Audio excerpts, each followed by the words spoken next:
Professor Otto. Yeah. Professor Otto, can you hear me? Yeah, I can hear you. Brilliant.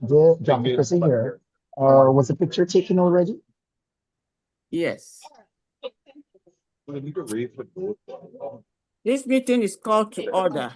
Good afternoon, good evening, good morning, good night, depending on where you are joining us from. This is a very special day for everyone, for every youth across the world. And this event is being organized by the Observer Mission of the Pan-African Intergovernmental Agency on Water and Sanitation for Africa to the United Nations. Today is the International Youth Day, designed and observed across the world by the United Nations. And I use this opportunity on behalf of the permanent observer of the Pan-African Intergovernmental Agency on Water and Sanitation for Africa to the United Nations, His Excellency Dr. Nabil Kapoor, to wish all youth across the world, especially the youth in Pan-African communities, a happy International Youth Day. The International Youth Day is observed annually on 12th August to recognize the contributions of young people to global development and to strengthen their engagement in advancing the 2030 Agenda. This year, the International Youth Day provides a global platform to amplify youth voices in advancing the 2030 Agenda, particularly the SDG 6 and SDG 10, which is reduced inequality. The SDG 6 is clean water and sanitation. Across Africa, young people face diverse socioeconomic context, urban innovation hubs, rural communities, and climate-affected regions, yet share common aspirations for dignity, health, and sustainable development. In this 2026 International Day of Youth, the Observer Mission of Pan-African Intergovernmental Agency on Water and Sanitation for Africa to the United Nations convened a virtual high-level youth event under the theme Different Contexts, Common Aspiration, Sanitation for All Youth in Pan-African Communities. This theme reflects the diverse realities of youth, African youth from rural communities and informal settlement to climate-affected regions and emerging innovation hubs, while emphasizing their shared aspiration for dignity, health, equity, and sustainable sanitation system. Rationale across Africa, inadequate sanitation remains a critical barrier to health, education, gender equality, and economic opportunity. Youth are disproportionately affected, yet they are also leading transformative solutions in hygiene promotion, waste management, climate resilient, water system, and digital sanitation mapping. The 2026 International Day for Youth event aims to elevate youth leadership in sanitation governance, strengthen partnership between youth networks, government, and UN agencies, highlight innovative community-driven sanitation models, promote inclusive, gender-responsive, and climate-smart sanitation policies. The event aligns with SDG 6, clean water and sanitation, SDG 8, SDG 10, reduce inequalities, SDG 13, climate action, and SDG 17, partnership for the goals. The objectives of this event is to amplify youth voices in shaping sanitation policies and implementation across Pan-African communities. It's also showcasing youth-led innovation in sanitation, hygiene, and water governance. It also facilitates dialogue between youth, leaders, UN agencies, member states, and development partners. It will also strengthen regional collaboration among African youth networks, institutions, and the entire global Pan-African communities. Youth across Africa experience sanitation challenges shaped by geography, culture, economics, governance, and climate realities. Despite these differences, their aspiration for dignity, safety, health, and opportunity remain universal. The challenges below reflect the diverse context in which youth live and the shared barriers they seek to overcome. Many youth still lack access to safe toilets, clean water for hygiene, waste disposal system, menstrual hygiene facilities. Urban youth often face overcrowded informal settlement, while rural youth confront long distances to water sources and limited infrastructure. Girls and young women face unsafe and non-private sanitation facilities, stigma around menstrual hygiene, school absenteeism due to inadequate menstrual hygiene mechanism resources, and heightened risk of harassment when accessing distance and or unsafe toilets. These barriers undermine education, dignity, and safety.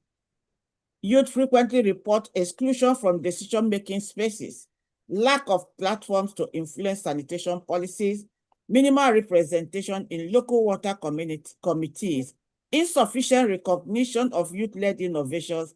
This limits their ability to shape solutions that reflect their life realities. In many communities, youth face unemployment, limited financial resources,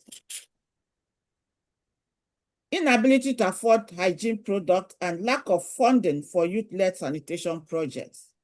Economic barriers reduce the ability of youth to maintain sanitation practices or innovation. Climate change is not left out of this. Climate change intensifies sanitation challenges, flooding damages toilets and contaminates water sources. Drought reduces water availability for hygiene, and rising temperatures accelerate waste decomposition and health risk. Youth in climate-affected regions bear disproportionate burdens. Deep-rooted norms often discourage open discussion on sanitation and hygiene. Youth leadership in community sanitation, men's involvement in hygiene promotion, and girls' participation in decision-making. Stigma limits awareness, advocacy, and behavior change. Youth lack access to digital sanitation mapping tools, training in watched innovation, technical knowledge on waste management, platforms to share best practices across regions. This widens the gap between youth potential and youth opportunity.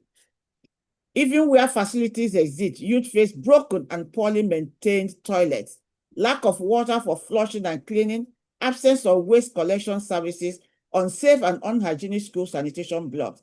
Infrastructure gaps undermine health and learning outcomes. Youth innovators often struggle with access to funding, technical mentorship, policy recognition, and market pathways for sanitation solutions. This shows the scaling of youth-driven sanitation technologies.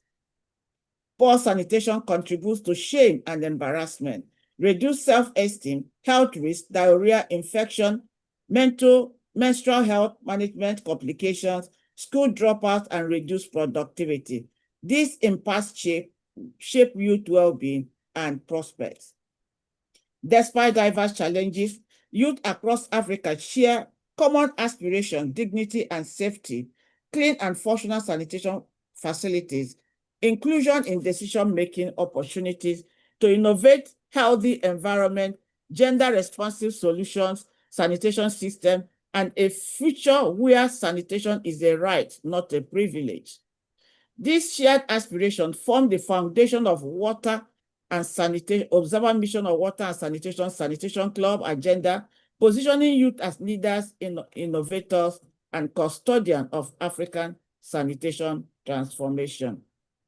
With this, I call on the advisor on Legal and Communication Department of Observer Mission of Pan-African Intergovernmental Agency on Water and Sanitation for Africa to the UN, Mr. Ankush Gupta, to give the welcome remarks. Ankush, you have the Good afternoon, distinguished delegates, partners. Good afternoon, distinguished delegates, partners, and young leaders. It's my honor on behalf of the Observer Mission of the Pan-African Intergovernmental Agency on Water and Sanitation for Africa to the United Nations to welcome you to 2026 commemoration of the International Youth Day. International Youth Day provides an important opportunity to recognize young people not only as beneficiaries of development, but as active participants in innovators, and leaders in shaping the future we collectively aspire to build. This year's theme, Different Context, Common Aspiration, Sanitation for All Youth in Pan African Communities, captures a fundamental reality of our continent and our shared development agenda. Africa is characterized by diverse contexts. Young people live in rapid expanding cities, rural communities, informal settlements, coastal region and area increasingly affected by drought, flood, and other climate related pressures. Their circumstances differ, resources differ, their challenges differ, yet aspiration remains remarkably similar. Can you mute yourself, please? Go ahead, Ankush. Every person seeks dignity. Every young person seeks a safe and healthy environment. Every young person seeks access to clean water, safe sanitation, and proper hygiene. And every young person seeks meaningful participation in decisions that affects their communities. Sanitation, therefore, must be understood not solely as an infrastructure concern, but as a matter of health, education, gender equality, economic opportunity, and human dignity. When sanitation is inadequate, the consequences extend far beyond the availability of facilities. It affects school attendance, personal safety, community health, and ability of young innovators to design and implement solutions. Young people across the continent face complex sanitation challenges, including unequal access, gender specific barriers, economic constraints, climate vulnerabilities, cultural stigma, digital and knowledge gaps, weak infrastructure, and limited support for youth led innovations. Yet, young people are not merely experiencing these challenges, they are actively developing solutions. Across Pan African communities, the youth are facing the youth are leading hygiene promotion initiatives, advancing waste management practices, designing climate resilient sanitation systems, strengthening menstrual hygiene management, and developing digital tools for monitoring and mapping sanitation needs. The question, therefore, before us is not whether young people have the capacity to contribute. They do. The question is whether institutions are prepared to listen, invest, and empower them to lead. The WSA Model United Nations Water and Sanitation Education Program plays a central role in preparing young people to engage meaningfully in water and sanitation governance at local, national, regional, and global levels.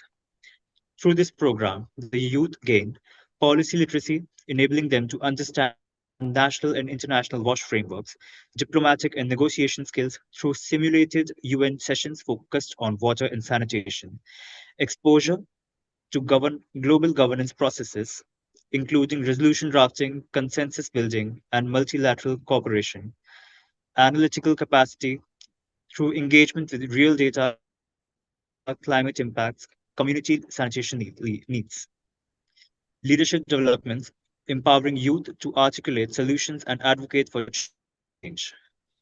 The program serves as a bridge between the young experience and institutional decision making, ensuring that the young people are equipped not only to identify sanitation challenges, but to propose viable, context appropriate solutions. By integrating African realities into Model United simulations, the program strengthens the young voices in global dialogues and ensures that Pan African perspectives contribute to international policy decisions. The WSA Sanitation Club is designed to support this leadership, grounded in the principles of advocacy, education, behavior change, partnership, empowerment, data, and resource mobilization. The club aims to develop young people as sanitation ambassadors and community change agents. The sanitation solutions must be locally grounded. A model that that succeeds in an urban settlement may require adaptation in a rural community. Climate, culture, economic conditions, and government structure all matter. This is why our theme emphasizes on different contexts, but context difference must never justify unequal aspirations. The aspiration for dignity is universal. The aspiration for safety is universal. The aspiration for health environment is universal, and to participate in shaping one's future is universal. Today's program is designed as a platform for dialogue, learning, and collaboration. We will hear from our youth innovators, explore sanitation leadership and policy, examine partnership and financing models, and engage in discussion on advocacy, project design, digital sanitation monitoring, and gender responsive approaches. Young participants are encouraged to consider not only what can be done for them, but also what can we build, what can we change, what partnerships are required to make that change sustainable. Government, international organizations, development partners, and institutions are likewise invited to reflect on a parallel solution. How do we create the space, financing, and institutional support necessary for young people to lead? The youth participation without resource is consultation. Youth participation without decision making power is representation without influence. Youth innovation without pathways to implementation remains only an idea. Our collective objective must move beyond all three. The WSA UN Observer Mission affirms that achieving SDG 6 clean water and sanitation for all requires a combination of political commitment, community participation, innovation, financing, and youth leadership. It also requires strengthened partnership across government, UN agency, civil society, the private sector, and and youth network. International Youth Day offers us an opportunity to reaffirm this commitment. Let us today serve as a space where experiences are shared, solutions are examined, partnerships are formed, and young people are recognized as essential actors in Africa's sanitation transformation. Our context may differ, our challenges may differ, but our aspirations are common, and those common aspirations must translate into common action. On behalf of the Observer Mission of Pan-African Intergovernmental Agency on Water and Sanitation for Africa to the United Nations, I welcome you once again to International Youth Day 2026. I wish all the participants a meaningful, substantive, and a productive program. Thank you. Thank you, Ambassador Ankush, for that opening remarks and welcome. The floor is now open. And before I hand over to the next speaker, I would like to read the Secretary General of United Nations message to World Youth on International Day of Youth. On International Youth Day, we celebrate the creativity, dynamism, and leadership of young people everywhere. This year's theme, Different Contexts, Common Aspiration, reflects a simple truth that despite their many differences, young people across the globe share similar hopes for dignity, participation, and opportunities. It also acknowledges the toughest challenges young generation face, most notably economic uncertainty, digital inclusion, and climate change, transcend national borders and demand a coordinated response. Young people are already leading the way as organizers and innovators. But to go further, they need access to the skills that will shape the future, from critical thinking and problem solving to digital literacy. By working with young people as equal partners, we can unlock the demographic dividends, accelerate sustainable development, and bring their energy and expertise to bear on some of the defining crises of our time. They must also be granted a greater role in decision-making processes at the local, national, and international levels. What unites the world's young people is greater than what divides them. The United Nations stands with youth everywhere in their call for investment and inclusion. Together, let us build a present and future where every generation can strive. United Nations Secretary General, Antonio Guterres. Thank you. So I have the pleasure to call on the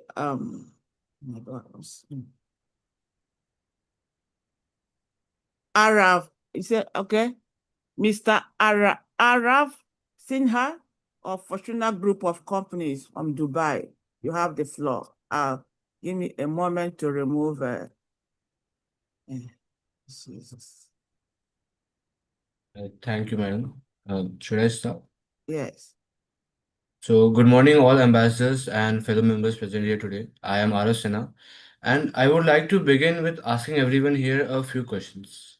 At what stage of your life do you decide your career? At what stage of your life do you leave your home to pursue your dreams, your aspirations, or your education?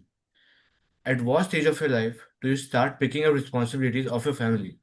The answer to all of them is your youth. When you are a teenager, you start with your education. The age-old question of which stream, at least here in India, narrowed down to science, commerce, or arts. Then you move on to your days of being a young adult, where you go on to choosing your career, which is further followed by your mid-20s, where you start picking up responsibilities of your family. So all of these tasks are being completed at such a young age. But when it comes to actually making the decisions, we are suddenly not old enough. Why is that? We call the youth the future of our civilization, the future of humanity. But why not let them decide what they actually want for the future?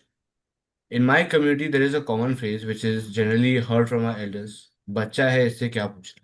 Translating to that he or she is a kid, what is the point in asking them? But let me tell you that there is a point. The problems that the youth of our generation faces is not only being underrepresented in the places which actually make the decision, it is also a lack of channel where our voices are actually heard. This problem is especially true in the rural, poor, and underprivileged areas and communities. To give you an example of this, here in India, we have one of Asia's largest slums known as Dharavi. It is located in the heart of the financial capital of India. It is covered in the shadows of like towering skyscrapers, almost completely engulfing it. But even though it is located in such an developed area, to this day, approximately of its 700,000 residents struggle to obtain safe drinking water. This only shows how big the crisis is in rural areas and lesser developed countries. Water is a basic human necessity. Yet, 3.4 billion people, nearly half the population of Earth, lack safely managed sanitation services. How long can we be sleeping at the wheel? A plethora of organizations, such as the Water Youth Network and World Youth Parliament for Water, are actively working towards solving this problem. The youth is extremely ambitious about helping humanity get out of this crisis, which I have seen firsthand with the enthusiasm of my peers and me during a business competition that we had, for which we took a portable water filter for rural communities. But that idea was quickly shut down due to our lack of knowledge and our lack of experience. But from these examples, from my first hand experiences, from what I see in my community, I can with confidence tell you that the youth is eager, the youth is hungry, and the youth is absolutely ready to extend a helping hand to empower our mission of solving the water crisis. Water and safe drinking water is a serious issue, and we as a community, we as a youth have to take it in our hands to help save the future of our generation and our future to come. Thank you. Thank you, Arab. Thank you for that keynote presentation. Without wasting time, I call on Mr. Colenius Shimwani, who is the coordinator of Ugeda Global Kenya, to give his presentation. Thank you so much, Your Excellency. My name is Cornelius Lukongo Chimwani from Kenya. I am glad to join all the youths of the world here from Kenya. It's a pleasure that we can celebrate this particular day when we are all together from the world. It is a big community that we come together, and it is an opportunity for us to share our common and our most shared ideas as youth, so that As we grow up, we may learn and come together so that we make the world a better place. Actually, I am here, and it is an opportunity and a privilege that I am learning so much of this very day. I want to acknowledge and encourage all the Pan-African youth all over in the world so that this particular day shine upon us so that we, as we grow up, we emulate from our predecessors, those are ahead of us, so make a place that every generation is aspiring to dwell in. In my country, Kenya, the youths are determined as people who are from the age of 19 to 35 of age, and we are the most popular, we are the many of the generation. We are the most of the generation, so that you find in a number of 10 people, the youths are almost 8, and only 2 are those of the other age. So in our country, we have 47 counties, but many cultures, but we share one common future. So I can only say that young people across urban and rural Kenya face different realities, yet our aspiration connect us to all the SDGs of all the SDGs, which include quality education, decent work, meaningful participation, sustainability, and digital inclusion. For example, I am a teacher of mathematics and chemistry. In our view, to achieve the SDG quality education, we we view education that it must prepare us for a changing world. Young Kenyans are embracing technology, digital work, innovation, and entrepreneurship. We also need affordable internet and devices, practical digital and AI skills, market relevant trainings, equal access for rural and for the rural and underserved youth. Digital inclusion means becoming creators, not only consumers. For achieving the SDG decent work and a sustainable future, young people want to work uh, want work that provides dignity, opportunity, and growth. We are contributing to renewable energy, agribusiness, and climate smart farming, waste management and conservation, green innovation, and entrepreneurship. Our main ask is capital, mentorship, skills, and supportive policies that enable youth to pursue these particular policies. Meaningful participation, we need that we need our young people to do not to want to be talked about, but we want to be at the table, at the center of the decisions. Meaningful participation means youth included in policy and decision making, resources reaching to the youth led initiative, rural and underserved voices represented. uh, Most of the time, youth involved should be involved in beyond ceremonial roles. Every country has a youth story. Every young person has a contribution. In our country, we say one Kenya, many realities, but shared dreams. In our common aspirations are as simple: quality education, decent and meaningful work, a healthy and sustainable planet, a meaningful seat at the table. Different contexts should enrich the solution we build together. I welcome all the stakeholders in the world to partner with the youth so that we can invest in our education, open pathways to decent work, include us in digital transformation, support our climate solutions so that we make the world green all over, give youth people a meaningful seat at the table. When we rise, for example, when we rise in Kenya, the whole world also rises. When we rise in Africa, the whole world rises. I can say tuko pamoja, we are together. That is Kiswahili word, tuko pamoja, we are together. Thank you, Your Highness, for this opportunity. Thank you, Colinus. Thank you for that presentation. I call on Ambassador Dillon Fraser, who is the Director General of Youth and Culture, Word of Life Ministries International Consulting Cabinet. You have the floor.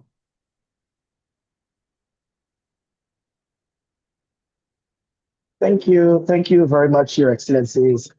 And good afternoon to each and every one of you. Today, as we celebrate the World International Youth Day, we are reminded that we are not here as persons sitting around the table, but we are here to create impact and make the influence. It is such a great privilege to join you today and on this auspicious event. And as we reflect on the theme that is both simple and profound, it brings about the different contexts and common aspirations. We may come from different countries, different cultures, different communities, and different economic circumstances. We may even speak different languages and experience very different realities. Yes, as the United Nations and the Pan American Health Organization reminds us that young people share remarkably common aspirations. We want quality education, we want decent employment and economic opportunity, we want good health and well-being, and we want to participate in decisions that affect our lives. We want security, dignity, inclusion, and ultimately a sustainable future.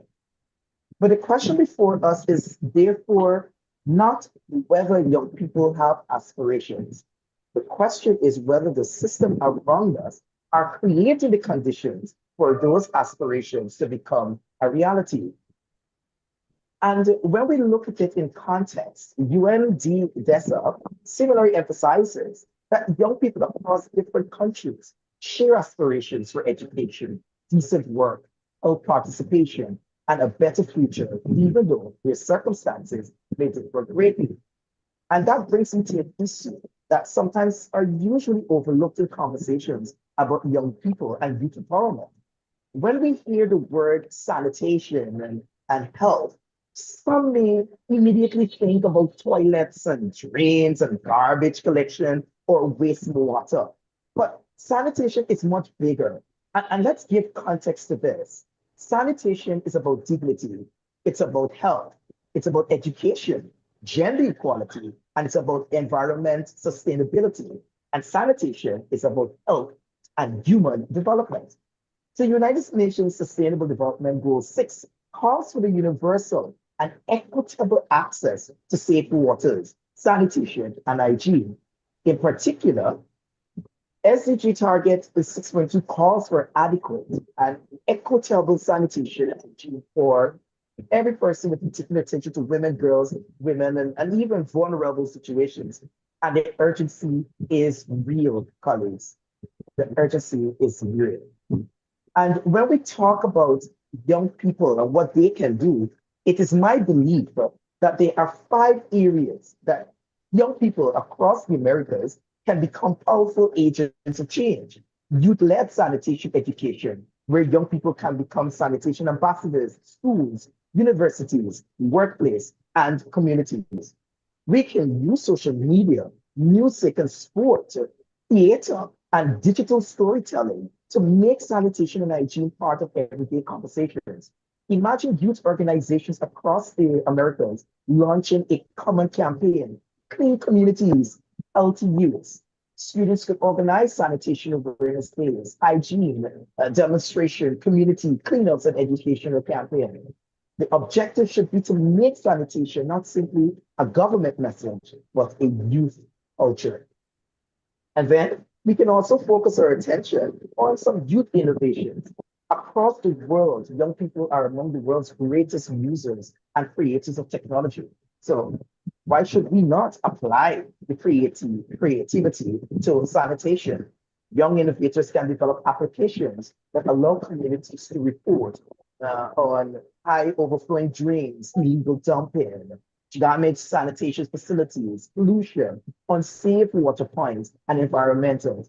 Even here in Guyana, we have young people who are looking at making our waterways clean. From simple activities like that, young people can use geographic information systems and even digital mapping to identify communities where sanitation infrastructure is inadequate. We can develop low-cost sanitation technologies, and they can look at those opportunities.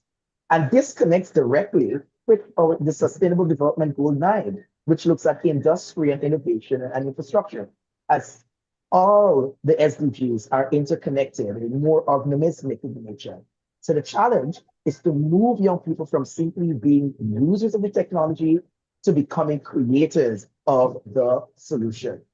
And finally, I offer to you another great idea of sanitation should be viewed through the lens of economic opportunities, where sustainable waters and sanitation systems can create opportunities in engineering, construction, waste management, environmental services, recycling, technology, research, public health, and even social entrepreneurship. So we should ask governments and development partners and private sectors, how can we finance youth-led sanitation enterprises? How can we provide young innovators with mentorship? How can we connect youth entrepreneurs with investors? If we do this properly, colleagues, ambassadors, excellencies, we are not only improving sanitation, but we are creating jobs while solving problems. And that is SDG 8, which is decent work and economic growth, working together with SDG 6. And I did mention that youth participation in policies should never, ever be underscored. We cannot design sustainable sanitation solutions without listening to people who will use them. Young people should therefore have meaningful seats at the table when governments are developed, looking at water policies, sanitation policies, environmental policies, health policies, and urban development plans. And I emphasize the word meaningful, not just by sitting at the table. So youth participation cannot simply mean inviting young people to a conference or convention and allowing them to speak for 5 minutes and then returning to business as usual. Participation must mean that young people's ideas are heard, considered, and where appropriate, incorporated into policies. Here in Guyana, we ensure that every single year our parliament holds the National Youth Parliament, where young people get to decide and determine on how they want to see Guyana grow here in South America. And then we have what is finally called the Pan American Reality. And this is particularly important for the Americas because our region contains countries and communities with very different realities. The sanitation challenges of major metropolitan cities may very well be different from those in rural and indigenous, coastal, and even the Caribbean islands. But different contexts requires different solutions, but the aspirations remain the same. So every young people deserve to live in a healthy, safe, and dignified environment. And this is what my challenge is to all of us here today, in ensuring that we create that environment where young people have the voice to create the change that is absolutely necessary for a cleaner and healthier world altogether. I call on government who must ensure that they look at enabling policies and invest in infrastructure. International organizations must provide technical assistance, knowledge, and support. And the private sector must invest in innovation and sustainable enterprises developed by young people. So my call to you, young people, is this. As I close, I want to leave with you that the Americas has its challenges, and I believe that you and I, as young people, we are the solutions. Do not think of sanitation as somebody else's responsibility. It is our environment. It is your health. It is your dignity. It is your future. Become sanitation advocates. Become environmental innovators. Become community organizers. Become social entrepreneurs. Become researchers. and become policy advocates. And finally, become the generation that refuses to accept that inadequate sanitation and health altogether is simply the way things are. And we may be different. We may have difference in opinion. We may have different contexts. We may have different challenges, but our aspirations are common. We aspire to live in communities that are healthy. We aspire to learn in safe environments. We aspire to work with dignity. We aspire to participate. We aspire to innovate, and we aspire to belong. And we aspire to leave behind a world that is better than the one that we are inheriting. So let us turn SDG 6 from a global commitment into a community engagement. Let us turn sanitation from an overlooked issue into a youth priority. Let us turn young people's ideas into policies. Let us turn innovation into actions. And let us turn our common aspirations into common solutions. Madam Ambassador, I yield my time. Thank you, Excellency. Wow, in-depth knowledge on the theme, different contexts, common aspiration, youth as catalyst for sanitation equity in Pan-African communities. That was an excellent reflection on what is needed at this time in terms of their aspirations towards education, from the environment, community improvement, and their commitment to decide on how they can help to improve their community. Thank you, DeLon, for that presentation. Now, without wasting more time, we want to get into the panel sections. And we are looking at the youth frequent report exclusion from decision-making process spaces, lack of platforms to influence sanitation policy, minimal representation in local water committees, insufficient recognition of youth-led innovation, limiting the ability to shape solutions that reflect their lived realities. Youth innovators present community-driven sanitation solutions, including climate-resilient toilets, menstrual hygiene initiative, and digital sanitation mapping. These are youth innovators who share community-driven sanitation models. And I have the honor to call on Ms. Ebubechukwu Ejiofor, Department of Music, Nnamdi Azikiwe University in Nigeria. Just where are you? I'll bring you out.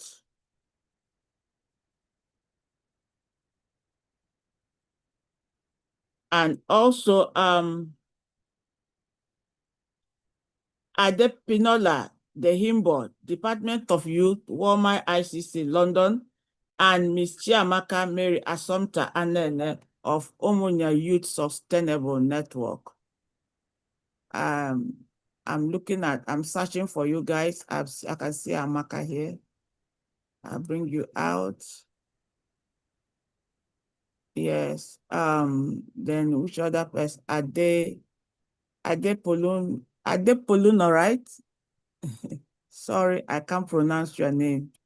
I think Ebube is there also. Yes, I see Ebube. I'm looking for her. Yes. So, oh, interesting. All of them are ladies. Oh, excellent. So you have the floor and you are to share your opinion on what can youth innovators do in order to have a community-driven sanitation solution that could help climate resilient toilets, menstrual hygiene initiative, and digital sanitation mapping. I start with you, Ms. Ebube Ejiofor. You have the floor.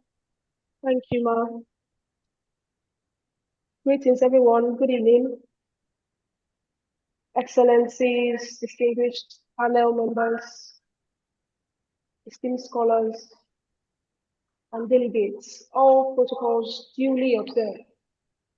It's a profound honor to stand before each and every one of us today on the occasion of the United Nations International Youth Day 2026. First, I express my deepest gratitude to the organizers of this global platform, and most notably to Her Excellency Professor Ada Juni. Ebube, can you sit up? We're only seeing your eyes and your head. Excellent. Good. Thank you. Professor Ada Eze Juni Menakaya, Deputy Permanent Observer, Projects and Coordination, to the Permanent Observer Mission of the Pan-African Intergovernmental Agency for Water and Sanitation for Africa to the United Nations, for her visionary leadership and unwavering commitment to empowering youth voices across our continent globally. My special and heartfelt appreciation goes to my mentor and leader, Pastor Dr. Ikedibma Nwabufo Okeke, the immediate past head of department at Nnamdi Azikiwe University, Awka, Nigeria, whose guidance, intellectual leadership, and encouragement paved the way for my participation in this international dialogue today. Right. When most people think about sanitation, they think about pipes, concrete, and sewage treatment plants. They think about plumbing. But if you talk to a young female student who has to skip classes because of our school has no private, because the school she goes to has no private and clean convenience to manage her period. Sanitation is not about plumbing. It's about her dignity, her health, her safety, and her life. If you talk to a family whose pit latrine overflows into their water system every single rainy season, sanitation is not a policy document, it's a recurring crisis. I am bothered to talk about how young people across our communities are taking matters into their own hands. We are not waiting for massive top-down projects to reach us decades from now, but we are building, mapping, and leading from the ground. So let's bring this issue home. I'm a student of Nnamdi Azikiwe University, Department of Music, Awka, Anambra State, Nigeria. So bringing this issue home, I want to speak on Ifite and Nnamdi Azikiwe University as a landmark. So to understand the critical need for leadership, for youth leadership in sanitation, we must bring our analysis home to a concrete landmark, which is Ifite, the dense off-campus student hub surrounding Nnamdi Azikiwe University, UNIZIK in Awka, Nigeria. Ifite is a home to thousands of UNIZIK undergraduates living in private off-campus student lodges. In this high-density environment, structural sanitation deficits are a persistent daily crisis. So we have menstrual hygiene and health burden. So female students face acute struggles due to irregular water supply, poorly designed or badly maintained sanitation facilities in all, and a total lack of private safe waste disposal infrastructure. We have 1 minute. Okay. So my engagement with these challenges is driven by passion and rooted in first-hand experience at Nnamdi Azikiwe University. Serving as the departmental president of the Music Students Association of Nigeria, Musa and UDIZIC chapter, and advancing my service to the student union government FCG level, I didn't view sanitation through abstract policy documents. I lived it alongside my peers. As a student leader, I heard the daily complaints of students facing unhygienic lodge conditions, waste shortages, and environmental pollution. So I served as a direct bridge between students, lodge caretakers, and institutional management, bringing raw lived complaints about poorly maintained toilets, contaminated water sources, and uncollected waste directly to those in authority. So I'll move straight to the three core derivables, the three real solutions that I'm bringing to the table. One is climate resilient sanitation. What do I mean? Standard pits, latrine fail 30 seconds. during heavy rains. So the three real solutions that I'm bringing is climate resilient sanitation, menstrual health and dignity, then this digital sanitation mapping. So clean water, environmental health, and dignifying sanitation should never be a luxury based on where you live, who you are, or whether you are a UNIZIC student living in Ifite. So I'm pleading that we should be given resources. They should give us platform and partner with youth as co-designers and technical leaders. And together. Thank you. Thank you. We call on Ms. Dehimbo, Department of Youth, Walmart ICC London, to share her input on youth innovators who share community-driven sanitation models in terms of youth leadership in sanitation. Dehimbo, you have the floor. Yeah, thank you for that. Can everyone hear me? Excellent. Okay, so yeah, obviously that's a lot to follow on. I agree with a lot of points she was making at. I think it's really important to get the youth involved in things like this because it's affecting a lot of the youth. So I think being a youth leader is one thing, but it's another to acknowledge that the youth understand the sanitation challenges in their communities already because we experience them directly.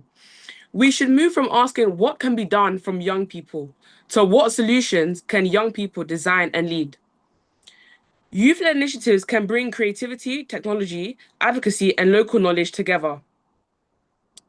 So an example of what we could do practically to enforce this is doing digital sanitation mapping, where we could use digital maps to identify areas without proper toilets, waste collections, or clean water. And then we could be able to share this information with community leaders.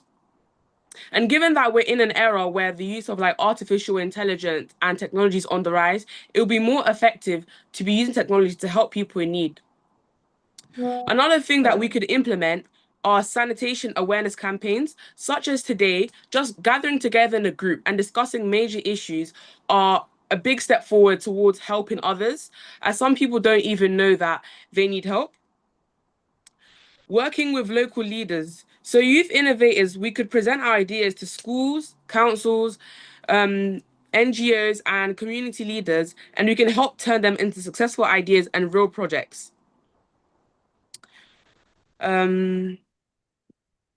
Yeah, also, she already touched on the point about the climate resilient toilets. But yeah, I was just going to add that I think that young people could work with local communities to not just to design them, but also to promote them, as young people understand how other young people think, and maybe be more effective to get one of us to talk to people our age to really bring them into the project. Thank you. Wow, excellent. Thank you, Dehimbo. I hope I can pronounce your name well. Thank you. Yes, we are still on this panel, Youth Leadership in Sanitation Models, Youth Innovators that share community-driven sanitation models. And I have the call to call the pharmacist Chiamaka Anene, who is Umunya Youth Sustainable Network. Pharmacist Chiamaka, you have the floor. Good afternoon, madam. Good afternoon, everyone. Before then, Ebube, can you come back to camera? This is a panel. You don't need to leave yet until the end. Yes, go ahead. Good afternoon, ma. Good afternoon, everyone. Standing on the already established protocol, like my panel members have already raised, that is important in this era to look at climate-resistant toilets like raised latrines, eco-sustainable and urine diverting dry toilets, and content-based sanitation systems, and also the importance of advocacy in these aspects of sanitation, because in as much as we are going to start with what we have within the community as youth, we have to still go on a long scale to maybe source for funding and also to look into government coming in if there is need be. So I'll actually talk about the first question I want to start with here now. I'm going to ask the question that why is community-driven development projects important in this era? Most when you compare it to the traditional aspect, it's important because when residents of the community are put in the heart of planning, constructing an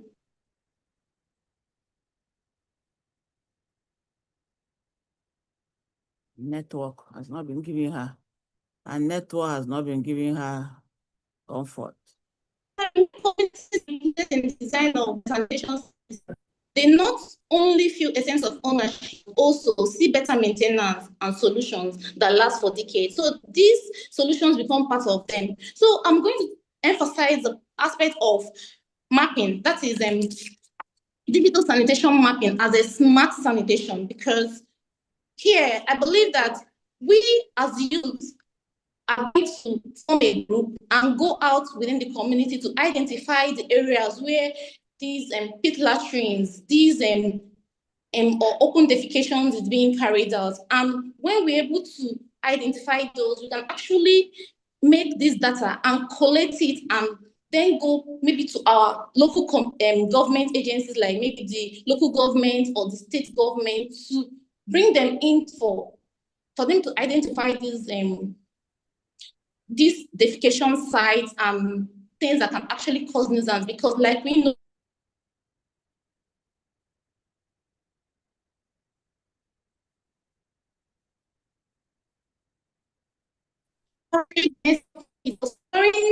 so like we know, especially during this raining period, the water level comes up and it merges with most of these pit latrines, and this is a public health issue because there's a lot of cholera outbreak and even diarrhea. And for me now, as a pharmacist that is in the health sector and within my community, I understand that at this particular season of the time in the year, we have to keep treating these public health issues. And these are things that we can actually prevent when we're able to identify those sites, work within the team, work as a team or as a youth development team, meet the necessary head of our communities and move it up.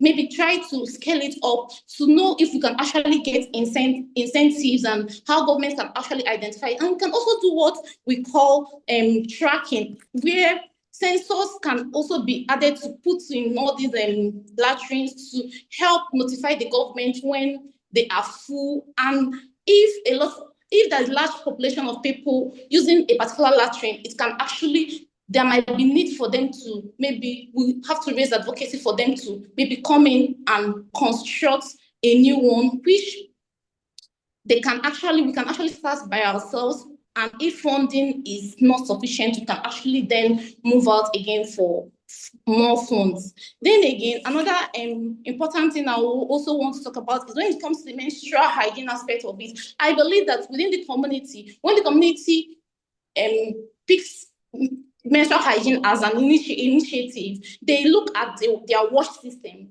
They ensure that because of that, they need to have adequate supply of water. And when they prioritize that, they ensure that clean water is always available, not just for them, but the community. And also proper waste disposal.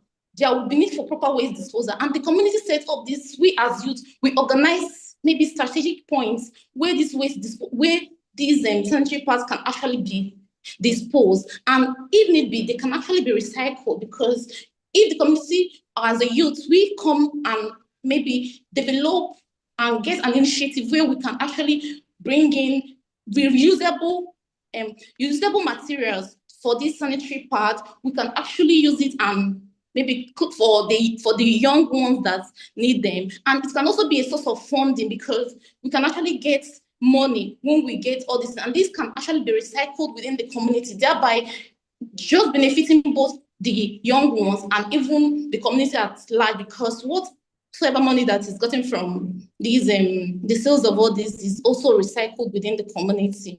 So then that's all. Thank you so much for the avenue and the opportunity to be in this panel. Thank you so much. Thank you so much to the three of you. You have touched the part that women, especially young girls, bear the brunt on these sanitation issues, and you have highlighted these in various dimensions.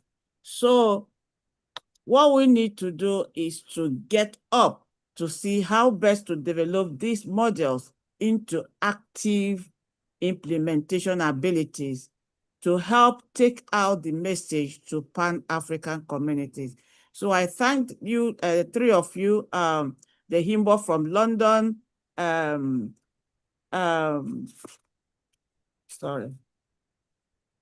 Ebube from Nigeria, and also Chiamaka from Ebube from Unizik, Department of Music, and also Chiamaka from the Omonia Youth Sustainable Network.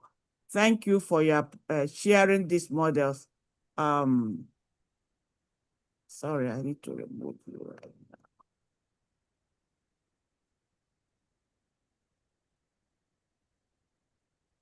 Yeah, thank you. So without wasting more time, our time is going fast, and we just have to finish this presentation, this program. Now we have the second panel that has to do with policy, partnership, and financing, which has to look into dialogue among the agencies, regional bodies, member state UN agencies, as well as youth networks on strengthening sanitation governance and financing mechanism. I have the policy aspect that Daniel is where are you now? All right.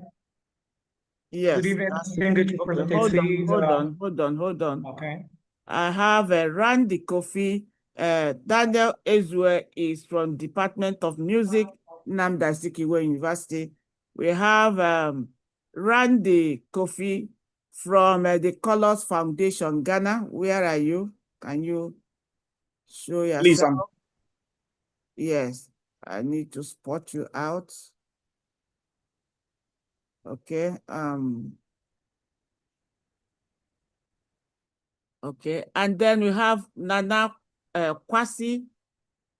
Nana Kwasi, where are you? Nana Kwasi.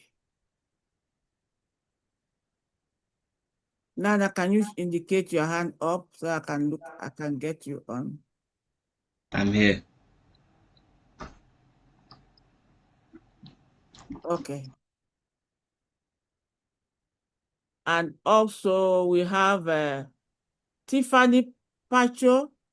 Nana is from Department of Youth, Walmart ICC London. And also, Pacho, are you there? Pacho. I'm here, miss. I'm here.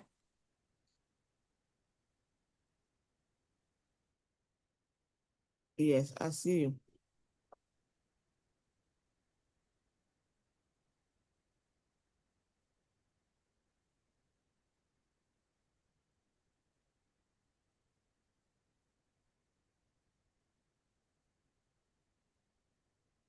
Okay, we have 4 young brains here. who are going to share with respect to policy, partnership, and financing in terms of having a dialogue. What are the mechanism, financing mechanism in trying to deal with sanitation models? And I give the floor to Daniel Ezue of Department of Music. All right, good evening, good morning, good evening, good afternoon, distinguished representative. I consider this opportunity not a privilege, but also a responsibility to speak for young people, a responsibility to speak for our communities, and a responsibility to speak for an environment in which every human being deserves to live with dignity. Distinguished representative, when we hear the word sanitation, many of us immediately think about toilets, refusal, disposal, drainage system, clean streets, and environmental cleanliness. But sanitation is more than sweeping our surroundings. Sanitation is about health. Sanitation is about human dignity. Sanitation is about environmental protection. Sanitation is about economic productivity. Sanitation is about sustainable development. And the World Health Organization reports that poor sanitation is associated with diseases, including cholera, dysentery, typhoid, worm infection, and so on, while inadequate sanitation can also affect education, work, safety, and general well-being. Therefore, sanitation should be a cleanup exercise. It requires policy. It requires institution.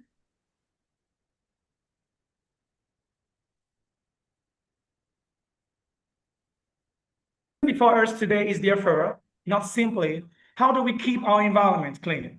The deeper question is, how do we build systems that make safe sanitation possible, affordable, sustainable, and accessible to everyone? Today, I will discuss 5 intercontinental pillars through 5 example questions. Number 1 is policy. What should be done? That's the first question. The second one is partnership. We should work together. The third one is youth. We should participate and lead. The fourth one is financing. What resources are required? Then the first one is accountability and data. Are we achieving what we are promised? Number 1, it's policy. What should be done? Distinguished representative, policy provides the direction and framework for every sanitation. A good sanitation policy should answer fundamental questions: who is responsible? What standards should be followed? What staff should be provided? How should those services be financed?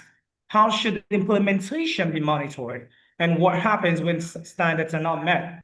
Nigeria, as a case study, has developed national sanitation policies and programs, including Clean Nigeria, youth toilet campaigns, and national effort aimed at ending open defecation. But there is an important lesson. A policy written on paper cannot transform a community until it is implemented. We can formulate excellent policies in Abuja, on the OCA, but if those policies do not reach markets, schools, motor parks, streets, and communities of all nature, they remain intention rather than solution. Therefore, we must move from policy to implementation, from implementation to measurable results, from temporary intervention to sustainable system, and sanitation policy must reflect local realities. The sanitation needs of rural communities cannot always be addressed in exactly the same way as those of densely populated commercial cities. This is particularly important when we consider Onitsha, because I'm going to use Onitsha as a case study. Onitsha is one of the major commercial centers of southeastern Nigeria. Its market industries, transport networks, businesses, and dense human activity create enormous demands for waste management, drainage, public toilets, and other sanitation services. Onitsha is currently facing a serious flooding challenge, largely due to inadequate drainage systems, indiscriminate dumping of refuse into gutters, and accumulation of waste alongside roads. These practices have obstructed the free flow of water and significantly increased the frequency and severity of flooding, particularly during the rainy season. I have a lot of things being said on the issue of flooding and inadequate or poor construction of drainage systems. They are moving on.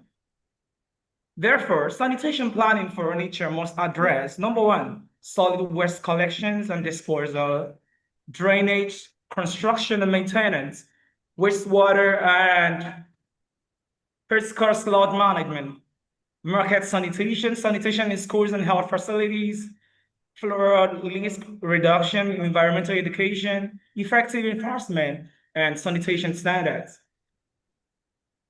Number two, partnership. We should work together. No single institution can solve the sanitation challenge alone. The United Nations cannot do it alone. The federal government cannot do it alone. The other state governments cannot do it alone. Local authorities cannot do it alone. And communities cannot do it alone. Sanitation requires collective action. The United Nations can provide international expertise, standards, technical assistance, and coordination. The federal government can provide national policies, legislation, and strategic investment. The number of state government can provide state-level leadership, implementation, and financial local authorities can coordinate activities at the community level. Moving on. 30 seconds. Yeah.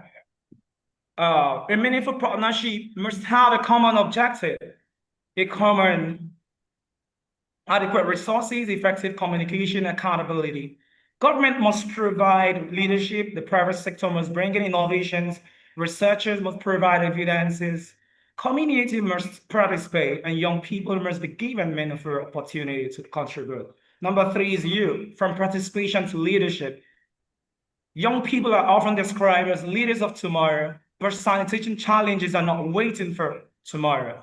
They are happening today. Therefore, young people must be part of the solution, today. There's a difference between youth participation and youth participation. We invited young people to the meeting. Leadership says, we gave young people a meaningful opportunity to influence decisions and implement solutions. The decision is extremely important. In our nature, for instance, young. Thank you, Daniel. Thank you. We now have Randy Lamilton, right? Yes. Who is of the Colors Foundation, Ghana. You have the floor. Thank you very much, Her Excellency Ambassador Ada. And hello. My name is Kofi Yamwa, and I was the head of administration at the Colors Foundation, a civil society organization working in community development, education, youth empowerment, and initiatives aimed at creating sustainable impact within communities. It is a great honor to participate in this International Youth Day dialogue, particularly because the conversation is moving beyond identifying sanitation challenges to discussing something much more fundamental: how we govern, finance, and sustain the solutions. For me, one of the most important questions we do ask is, are we giving sanitation the governance structure, financial resources, and political priority that it deserves? Because we can have excellent policies, ambitious targets, and well-designed programs, but if there is inadequate financing, weak coordination, and limited accountability, those policies may never translate into meaningful change at the community level. Now, my first point, youth must have a seat at the decision-making table. Young people are often described as beneficiaries of sanitation programs, but I believe we must move beyond that approach. Young people must be recognized as stakeholders in sanitation governance. Youth networks should have meaningful opportunities to contribute to policy development, budget discussions, program design, implementation, and monitoring. And this participation should not simply be symbolic. We need mechanisms through which young people recommendations can actually influence decisions. Second point, financing must reach the communities. Another critical issue is financing. We need stronger and more sustainable investment in water and sanitation, particularly in underdeserved rural communities, informal settlements, and climate vulnerable areas. But equally important is ensuring that available resources are efficiently allocated, transparently managed, and translated into measurable impact. A sanitation budget should not simply be measured by how much money was allocated. We should also ask, how many communities benefited? How many young people were reached? What infrastructure was delivered? What changed as a result of the investment? That is where accountability becomes essential. Strengthening partnerships. No single stakeholder can solve Africa's sanitation challenge alone. We need stronger collaborations between UN agencies, governments, regional bodies, development partners, civil society organizations, the private sector, and youth networks. Governments can provide policy leadership and public investment. Development partners can provide technical expertise and additional financing. The private sector can bring innovation and technology. Civil society can connect these efforts to communities. And young people can bring innovation, mobilization, local knowledge, and accountability. The future before us is to bring all these strengths together. My fourth point, supporting youth-led solutions. We should also create financing mechanisms specifically accessible to young people and youth-led organizations working on sanitation and environmental challenges. There are young Africans developing innovative solutions in waste management, recycling, digital monitoring, environmental education, and water management. But of these ideas struggle to move beyond the concept stage because young innovators often lack access to funding, mentorship, and institutional support. If we want young people to become part of the solution, we must be willing to invest in their solutions. From commitment to accountability. Ultimately, the success of SDG 6 will depend not only on the commitment we make, but on how effective we translate those commitments into action. We need stronger coordination, we need sustainable financing, we need transparent governance, we need measurable outcomes, and above all, we need meaningful youth participation. Closing, let us therefore build a sanitation governance system where young people are not invited merely to listen, but empowered to contribute, innovate, monitor, and lead. And let us develop financing mechanisms that do not only fund projects, but fund sustainable solutions and empower the communities that need the most. From Ghana, I believe our common aspiration should be very clear. Different contexts should not produce different standards of dignity. Whether a young person lives in an urban center, a rural community, an informal settlement, or climate-affected region. Access to clean water, safe sanitation, and healthy environmental. Thank you, thank you, thank you, thank you, thank you. Then we move on to Nana Kwasi, the same on partnership. Nana is of Department of Youth, Walmer ICC London. Nana, you have the floor. Good evening, everyone. Can everyone hear me clearly? Yes, go ahead. Okay, so today I would like to talk about partnerships. I would like to start with the definition of partnership. To me, partnership means more than working alongside each other. It means sharing responsibility, sharing decision-making, and using our strengths to achieve a common goal. Firstly, I would like to say that partnerships mean more than people just sitting in the same room. Governments, UN agencies, regional organizations, and youth networks should work together, not just talk together. Everybody should have a clear role. Secondly, I'd also like to say that young people should be partners, not just participants. This is a key point I'd like to make. Do not invite youth only to speak at conferences or campaigns. Involve them when decisions are being made, identifying problems, designing solutions, implementing them, and checking whether they work. Thirdly, I'd like to say that everybody brings something different to the table. For example, governments can bring policies, institutions, and resources. UN agencies can bring technical knowledge and coordination. Regional bodies connect countries and share lessons. Youth networks also bring community perspectives, ideas, advocacy, and connections to other young people. I need to speak. Hello. Who is this? Can you be on mute? Go ahead. Well, fourth, I'd like to say that partnerships need to continue after the event. We shouldn't have a discussion today and the youth should not be included again. There should be regular communication, follow-up, and accountability. I'd like to give a relatable example to help understand this situation better. Imagine a school deciding to improve its toilets. The school administration decides what needs to be done.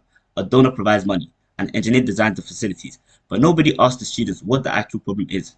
Then the toilets are built. They look great, but students do not use them because they don't feel safe. There isn't enough privacy, the facilities aren't accessible, or they are simply not maintained properly. That's a partnership that technically happened, but the people who used the service weren't meaningfully involved.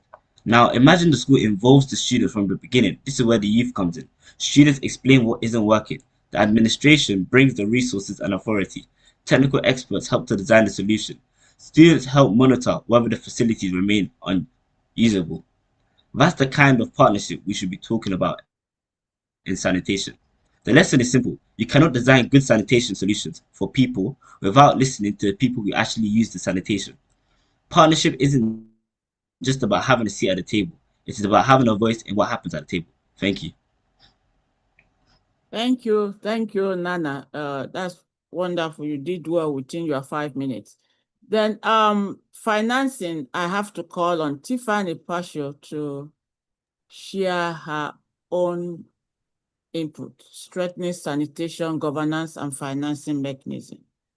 Interestingly, she's talking on financing. Go ahead. Yeah. Good morning, good evening, good afternoon, my distinguished ambassadors. I'm going to talk to you about the financing element of how we can improve sanitation. So my first point is that it's the most obvious point, but I say that we should increase the budgets of national sanitation given to countries. This is because sanitation is often treated like a secondary or an optional infrastructure, even though it's got a massive importance. And I can relate to this personally because I've just come back from a visit to my home country, Uganda, and the sanitation in terms of like food services is not the best, and it causes a lot of illnesses, one including H. pylori, which is a disease which comes across really unsanitary like food, water, and it causes a quarter of cervical cancer patients, and it also leads to 250,000 deaths per year. And I feel like it's a really big amount that we don't really focus on as a department. So the first big step would be to increase the national budgeting, and that will help tackle diseases like that.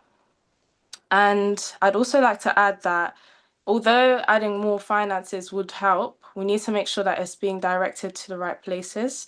And like we need financial accountability in terms of governments in order to actually distribute the increased budgeting to the right departments to improve the sanitation in local communities and regions, just like how Mr. Randy Lamilson said.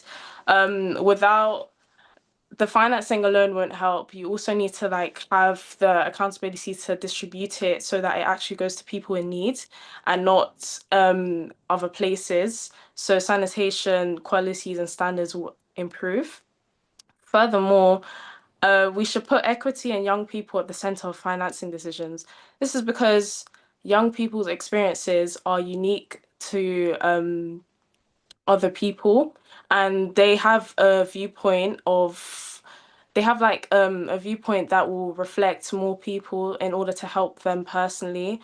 And financing mechanisms shouldn't only fund places where the projects are easiest or most profitable. So public finance needs to prioritize low-income communities, rural areas, informal settlements, and other underserved populations. Furthermore, the youth shouldn't only be invited to discuss sanitation. It should also be like hands-on in order to increase sanitation awareness. And that's it. Thank you. Thank you, Tiffany. This panel has been able to have these youth share the opinion with respect to policy, partnership, and financing. The idea is what government can do and what we as youth can do to help ourselves. It's all about youth, not about government. How can we, in our little community, in our little environment, in our little situation, what do we do to solve sanitation problems? Easy. So I know some of the movies that we watch, in Facebook and whatever. Somebody will be in the car moving and you throw out something on the road. You know, we are not helping health of the individuals in that environment. And a lot of climate actions have been invoked in these days that we don't even know what kind of sickness you have and where is it coming from. So what can we do as youth? You guys talked about policy to implementation to measurable results. You mentioned the solid waste collection, of course, sanitation governance and structure, that youth must have a seat. Of course, youth have been given a seat. Majority of the country, especially I'm sure in African countries and some of the part, we have young ones as ministers for youth in their countries. The UN has a UN youth office that's headed by a youth. So you have been given a seat, but the fact remains that you in Pan-African communities, what are you doing to utilize those positions in order to advance or to strengthen governance, sanitation models, or financing mechanisms that can benefit the youth across the world? So thank you all for your wonderful sharing. Good.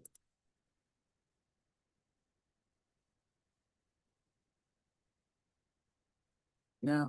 So we have to go into the third panel, which says on the synthesis, different contexts, common aspirations. And I have to Liron Fifi Ama. Liron, raise your hand so I can locate you and spot you out. Yes, I think I've seen you. Hello. Yes, I've seen you. Liron is from Department of Youth, Walmart, ICC, London. And then Chuko de Chidera. Okay, I see you. Adu. Okay, I give the floor to two of you to share in the context of despite diverse challenges, youth across Africa share common aspiration, dignity, and safety, clean and functional sanitation facilities, inclusion in decision-making opportunities to innovate, healthy environments, gender-responsive sanitation systems, and a future where sanitation is a right, not a privilege. These shared aspirations form the foundation of the WASA UN Sanitation Club agenda, positioning youth as leaders, innovators, and custodians of African sanitation transformation. So we have Liron Fiama of Department of Walmart ICC from London and Chuko de Martins from Omonia Youth Sustainable Network, Nigeria. You have the floor. Thank you very much. Good afternoon, everyone. Distinguished guests, fellow young people, and everyone committed to creating a better future for Africa. Today, I want to speak about something that affects all of us, sanitation. Across Africa, young people have different challenges. However, despite our different circumstances, we share a common aspiration. We all want dignity, safety, clean and functional sanitation facilities, healthy environments, and opportunities to participate in decisions that affect our lives. Sanitation is about much more than toilets. It's about human dignity, health, equality, and opportunity. Everyone deserves access to safe and clean sanitation, regardless of their gender, income, location, or ability. For girls and young women, especially, gender-responsive sanitation is essential. Safe facility and access to menstrual health services allow young people to attend school, work, and participate in their communities without fear or stigma. Young people also want to be more than beneficiaries. We want to be leaders, innovators, and decision makers. With the right education, funding, technology, and support, young people can create innovative solutions to Africa's sanitation challenge. We must also remember that sanitation and the environment are connected. Poor sanitation can lead to pollution, disease, and damage to our communities and ecosystems. Building a healthier Africa means that protecting both our people and the environment. These shared aspirations form an important foundation for the WSA UN Sanitation Club agenda. They remind us that sanitation should not be a privilege for some, it should be a right for everyone. We have the right to speak up and create solutions, educate our communities, and hold leaders accountable. Our challenge may be different, but our vision is shared: a safer, healthier, and more inclusive Africa where everyone can live with dignity. We are not simply the future of Africa's sanitation transformation. We are leaders of that transformation today. Thank you. Thank you, Lirion. Then we have Martins to take over, and Martins, over to you to share your info. Yeah, Martins, can you sit up? We are seeing your head, yes. All right, thank you so much for the opportunity, Professor Menakaya. I recognize the protocol. May I very respectfully pray to lean and rely on the already established protocol. Otherwise, I run into breach of protocol itself. I am Chukwudi Martins, and I will be talking about this very, contest of, the different contests and the same aspiration, common aspirations. When we are talking about different contests, it is that very view that what a young lady in Togo, an African setting, is facing is different from what a youth leader in maybe a ruling environment in Nigeria is facing. Then when we are talking about common aspirations, amongst all these very challenges that we face when we are talking about hygiene and sanitation, lack of sanitation and hygiene for a livable environment, among all these, we still share same aspirations. And I shall be solely focusing and emphasizing on pillars of these shared aspirations. And what am I talking about? The first pillar is dignity and safety, and also sound infrastructure. Let's bring this back home and let's bring it down home. What am I talking about? For example, you take Nigeria as a case study. When you go to secondary schools out there, you see that when people want to want to make use of convenience, you will find out that in some cases, you have to stand in a queue. This is uncomfortable and it is not something that any human being will wish to witness, when we are talking about hygiene and sanitation. And not just standing on that queue, when you stand on that queue, you may get to the main toilets in the time that maybe it is right for you to enter there, in respect to the queue, whatever protocol. Then you find out that the toilet itself, the facility itself, is not even something that a human being can manage. These are the challenges we are talking about. Are we to talk about water? When we're talking about water, you see people in the rural areas, they barely find safe water, they barely find sound water that they can use, clean water, healthy water, I should say, that they can use to do what? To do things accordingly, in line with day-to-day activities of a human being. Now, the second pillar we are talking about is inclusion of decision making. And what am I talking about? Over the years, young people have been beneficiary of sanitation awareness and hygiene awareness and all that. But now this is an era where young people like us are seeking, the youth are seeking to do what?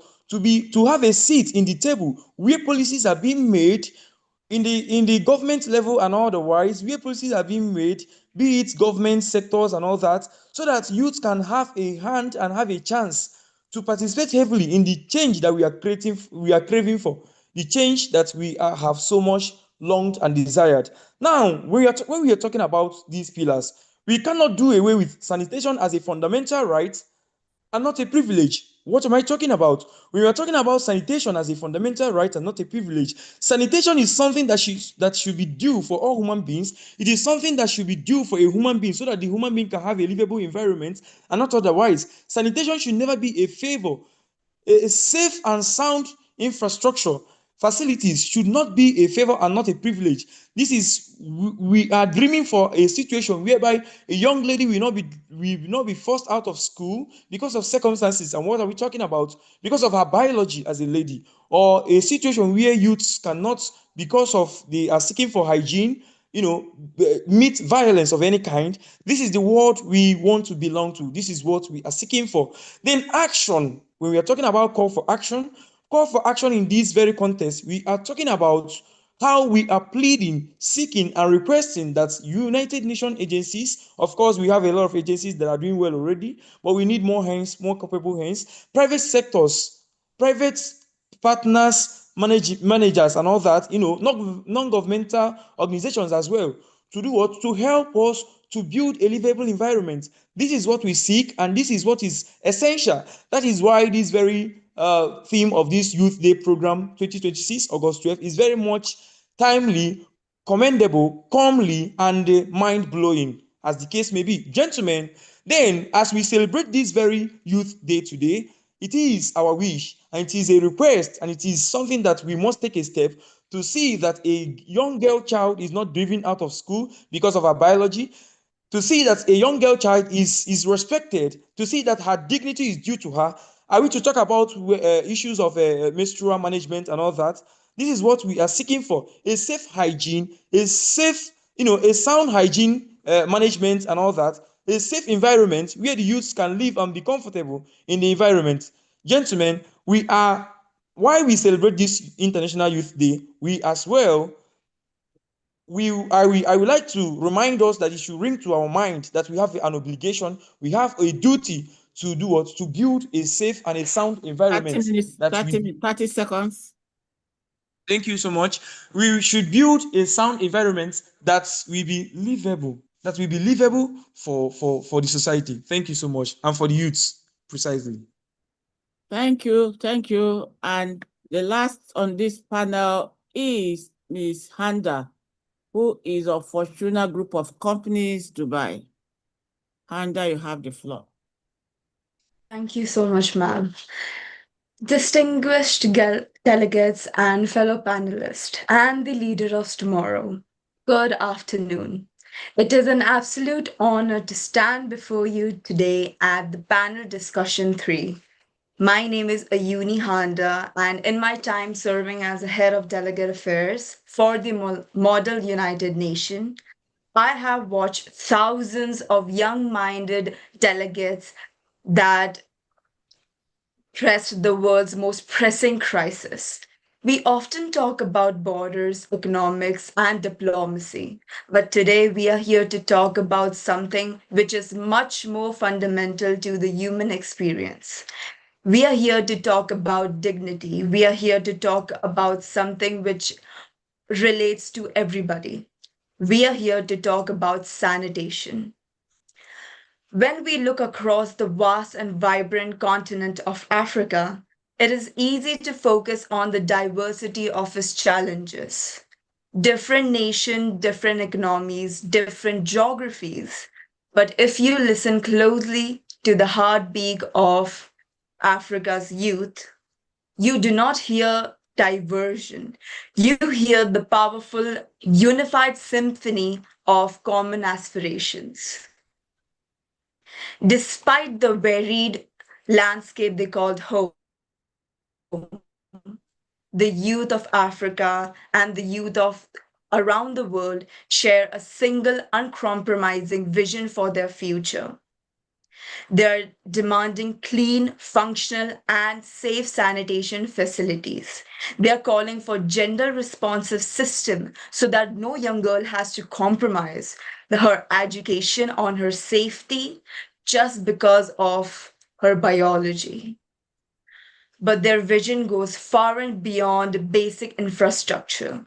They're demanding a healthy environment. They're asking for a seat at the table, true inclusion in decision-making. They want the space, the resources, and the freedom to innovate, using technology and local wisdom to solve local problems. Above all, they're demanding a paradigm shift. They want a future where sanitation is recognized what is truly it is, a fundamental human right. It is not a luxury, or it should not be a privilege which is reserved for just a lucky few. They share aspirations are not just a wish list. They form the rock-solid foundation of the WSA UN Sanitation Club agenda. In my diplomatic work with young delegates, I have learned one undeniable truth. Youth are not passive beneficiaries of development. They are the drivers.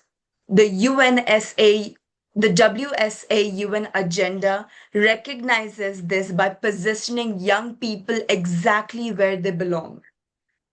As leaders, they are innovators and the ultimate custodian of Africa's sanitation transformation. We are no longer waiting for future to be landed to us. We are designing it. We are supposed to design it. For youth-led communities, hygiene campaigns to brilliant young engineers inventing waterless toilets, the youth are already providing that they pose the creativity and the drive to rewrite the narrative of continental health. As we conclude this synthesis panel, my call to the international community, to governments, and to stakeholders is simple. Match the ambition of your youth, invest in their innovations, standardize their inclusion in policy making, treat sanitation not as a charity project, but as a cornerstone of human dignity. Thank you so much for having me here. I think Handa had nailed it. He nailed the entire discussion. We don't have to treat sanitation as if it does not matter. It is a part of human health. Even all religions do say that cleanliness is next to godliness. I don't know if there's any religion that doesn't want that or has not said that. So it's very important that we really consider, because it's not about girls. You know, it pressed my heart when you put think it's only about girls. The men are even worse off, especially the boys in terms of sanitation. So we need to understand one very important thing is that the common aspiration of young adults is to sit up to human dignity and work to assess inclusive sanitation, not just the girls, but all, especially from teenage years to this present year of youth. We need more carefulness, more proper care in terms of sanitation. And I want to thank all the youth, the panels that have shared this. But to let you know that the next section, the interactive conversation, all you speakers will be spotted out to have a 1-minute conversation take home on advocacy and policy engagement, designing community sanitation project, digital tools for sanitation monitoring, gender responsive sanitation strategies. We need take home, 1-minute take home. So after the next, as we are going into interactive conversation, all you speakers will be spotted out for this section. Before that, I hand over to Dr. Ikedema Okeke of Department of Music to moderate this section.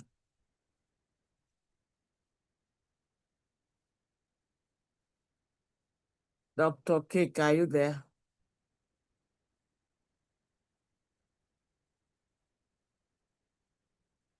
I can't see you, Dr. Okeke. Where are you? Yes, he's here somewhere. I saw him. Yes, I'm here. I'm here. Yes, yeah. Okay.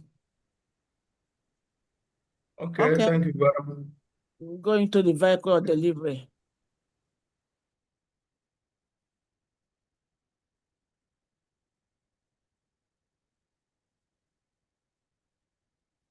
Dr. Gabriel, you need to sit up. Okay, very much better. Yes. Dr. Craig, is your network? Is your network? Okay, so we are looking at the skill building section, advocacy, project design, and digital sanitation mapping. And I have the pleasure to have Dr. Gabriel Alonta, who is a full-time faculty Department of Business Education at Nnamdi Azikiwe University, Awka, Nigeria, to give us the vehicle delivery. You have the floor. So sorry. Yeah, thank you very much. Yes, thank you so much, Your Excellencies. Thank you for this opportunity. I'm happy to be here with us. To speak, I've titled my whatever I'm going to speak now as Think Global, Act Local, Mobilizing Youth for Sanitation Solutions, Advocacy, and Community Impact. Like one of the speakers said, and I will want to allude with what he said the previous time. I wanted to ask a question. When you hear the word sanitation, what comes to your mind? Is it only the toilets, waste, water, cleanliness? And of course, he said so many things.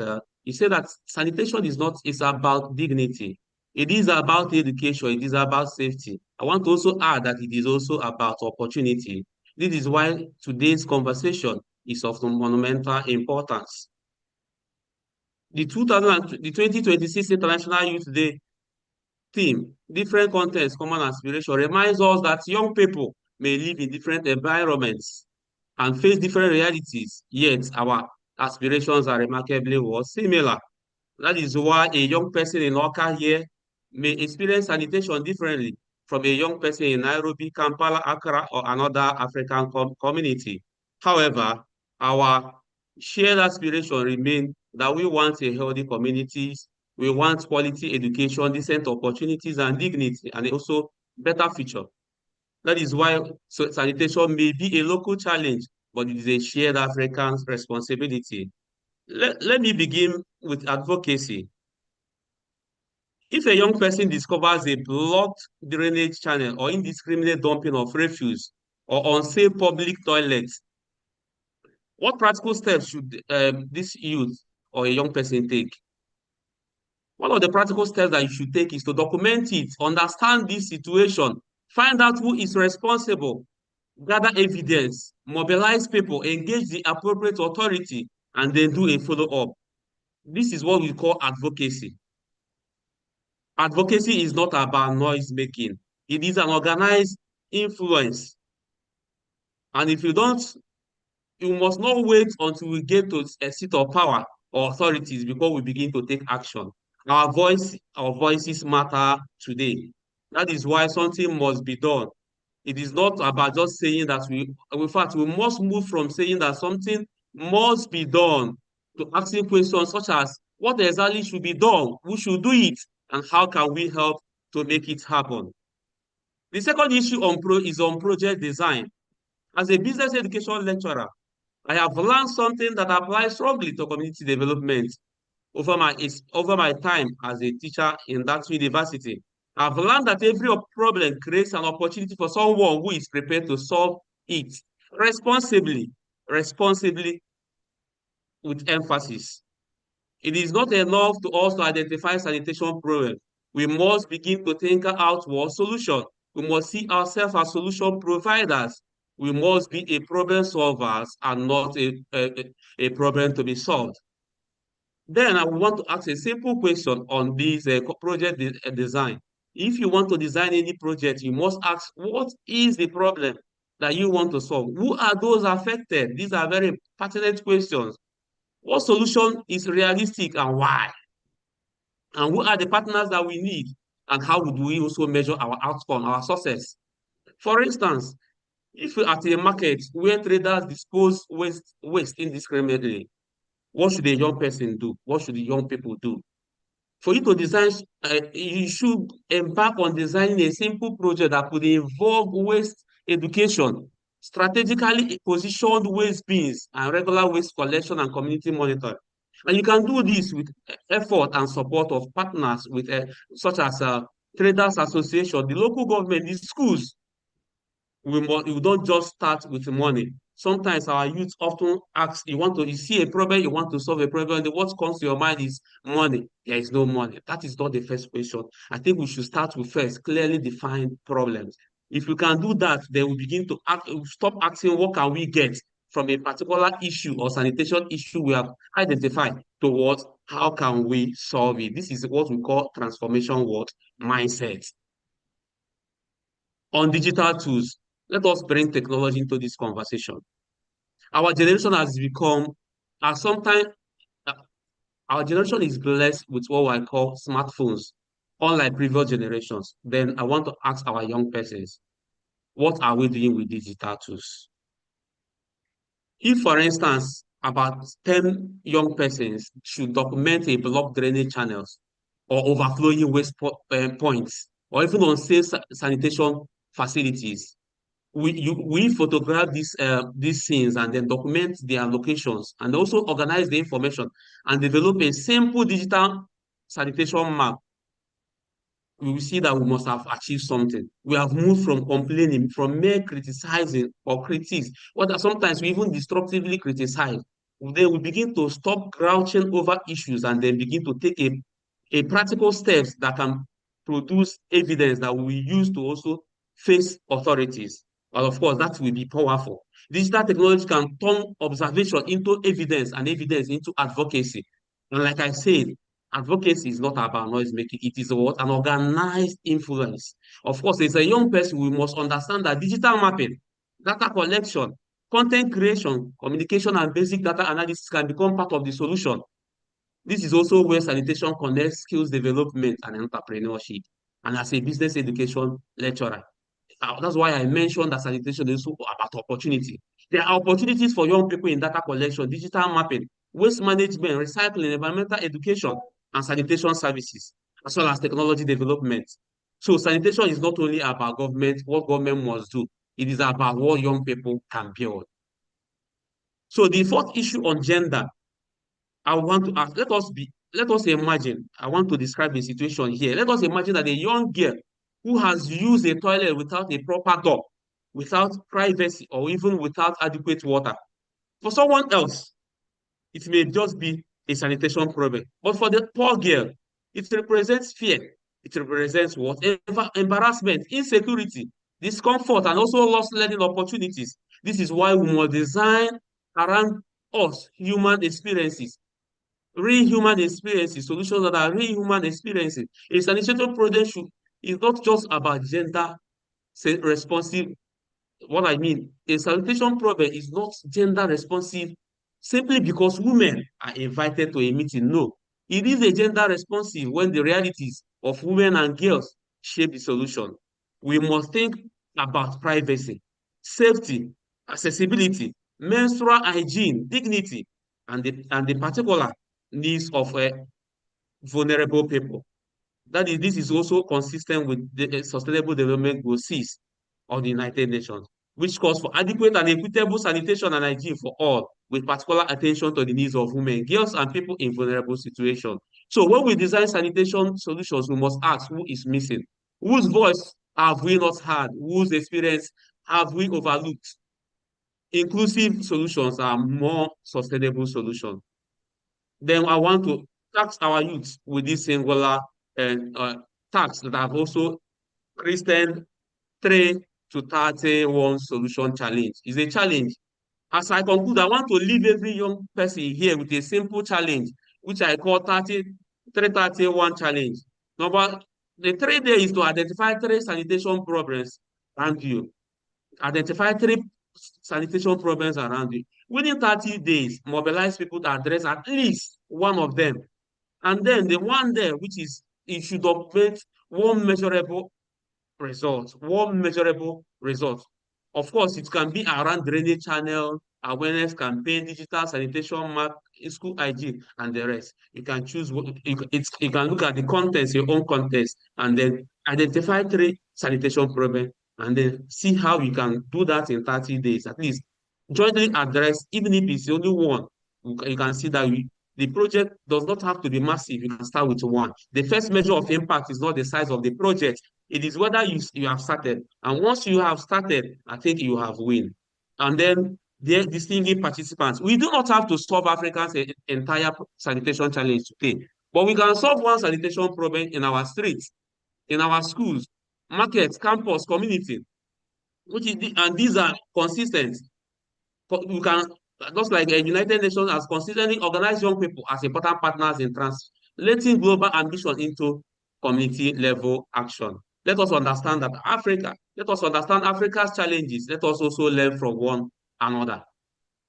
But we can solve sanitation problem in our schools, like I said earlier. Let us begin now to think global and then act local. We must think global and act local. Start where you are. Start with what you have.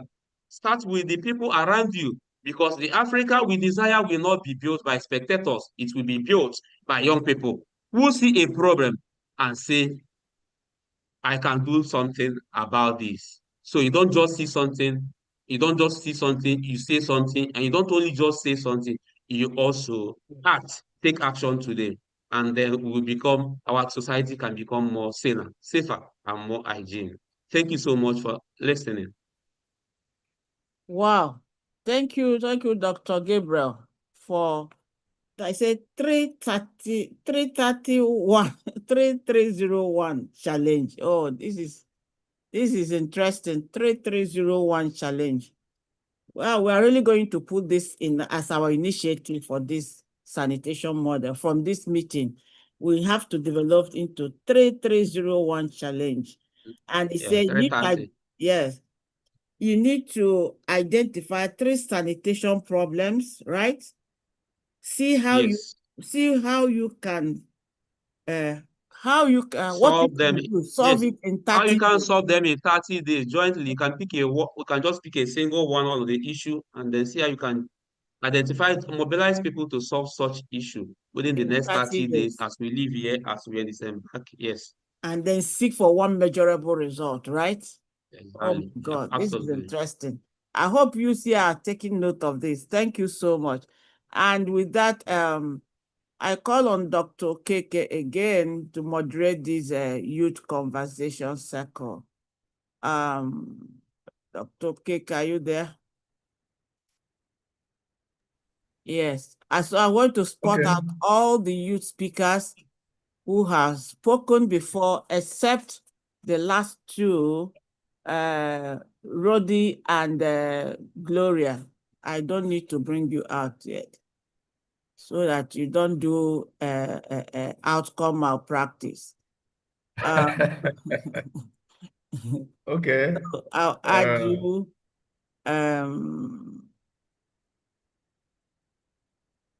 Okay. Hold on. Thank you, everyone. Thank you for all the speakers. It has been an engaging program. Thank you also, the last speaker, Dr. Alonta. We enjoyed your presentation. Now, interactive conversation by all youth speakers. We're going to start from the first Hold on, I'm spotting them out. Please, I'll please. Hold on, I'm spotting them out. Hello? I say, hold on, I'm bringing them out. Okay. Yes. This is where. If I spot you out, please come out. Chidozie.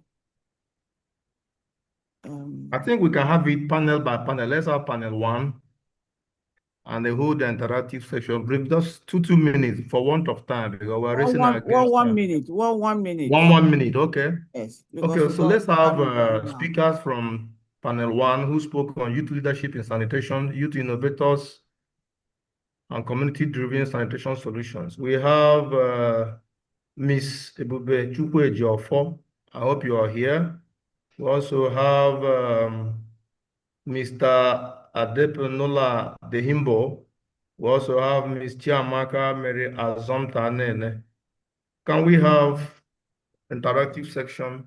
It's not a debate, it's not a contest, but an interactive section. Let's have your views as you conclude your panel session.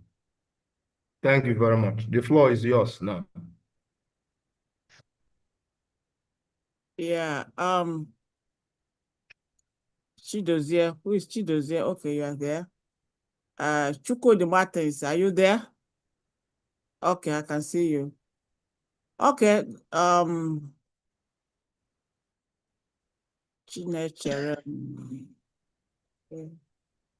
Okay, the floor is yours. Pick any topic. Where of the interactive conversation has to do with everything we have been saying here all today.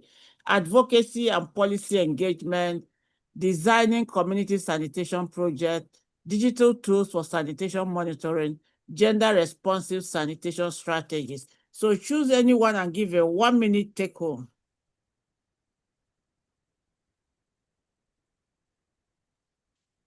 Good afternoon, everyone present here. My name is Ayuni Handa, and as I was speaker in panel 3, which discussed about gender. I referred to the women's section, and she highlighted the fact that even taking side of any of the gender in this discussion adds the gap which is already there in the sanitation problem. And I relate to it so much because in India, as I reside there and I have visited so many countries, the gap, it is not evitable in some countries, but at the same time, it will always be prevailing if all the people just take sides of each of the gender. So one output that I would love to add is that when you take any kind of a problem, any kind of a discussion that we will be playing out, refrain or like even just taking side of any gender, of any section of the community will just add more to the problem. So that is something which I would like to share because I really love the initiative and the line that Miss Ada stated that cleanliness is next to godliness. It is so gender neutral, but at the same time, it's so powerful that I might just steal it. Thank you so much. Thank you.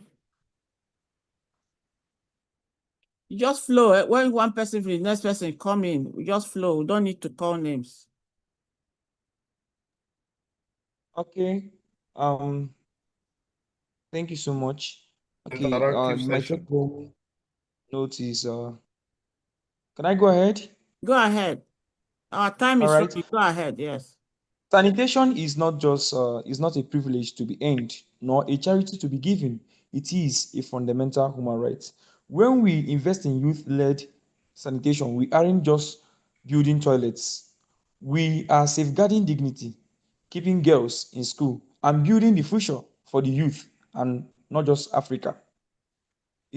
So youth are not just the beneficiaries of Africa's sanitation future. We are its architects as we desire to become. So I advise the audience that we should stop planning for us without us. We should stop planning for us without us. Give youth a seat in the decision-making table. Fund local innovation. Then I advise the youth to also to bring out themselves for sanitation campaign and awareness. Thank you. Thank you. Thank you very much. Thank you very much. Can we have another speaker for the interactive session?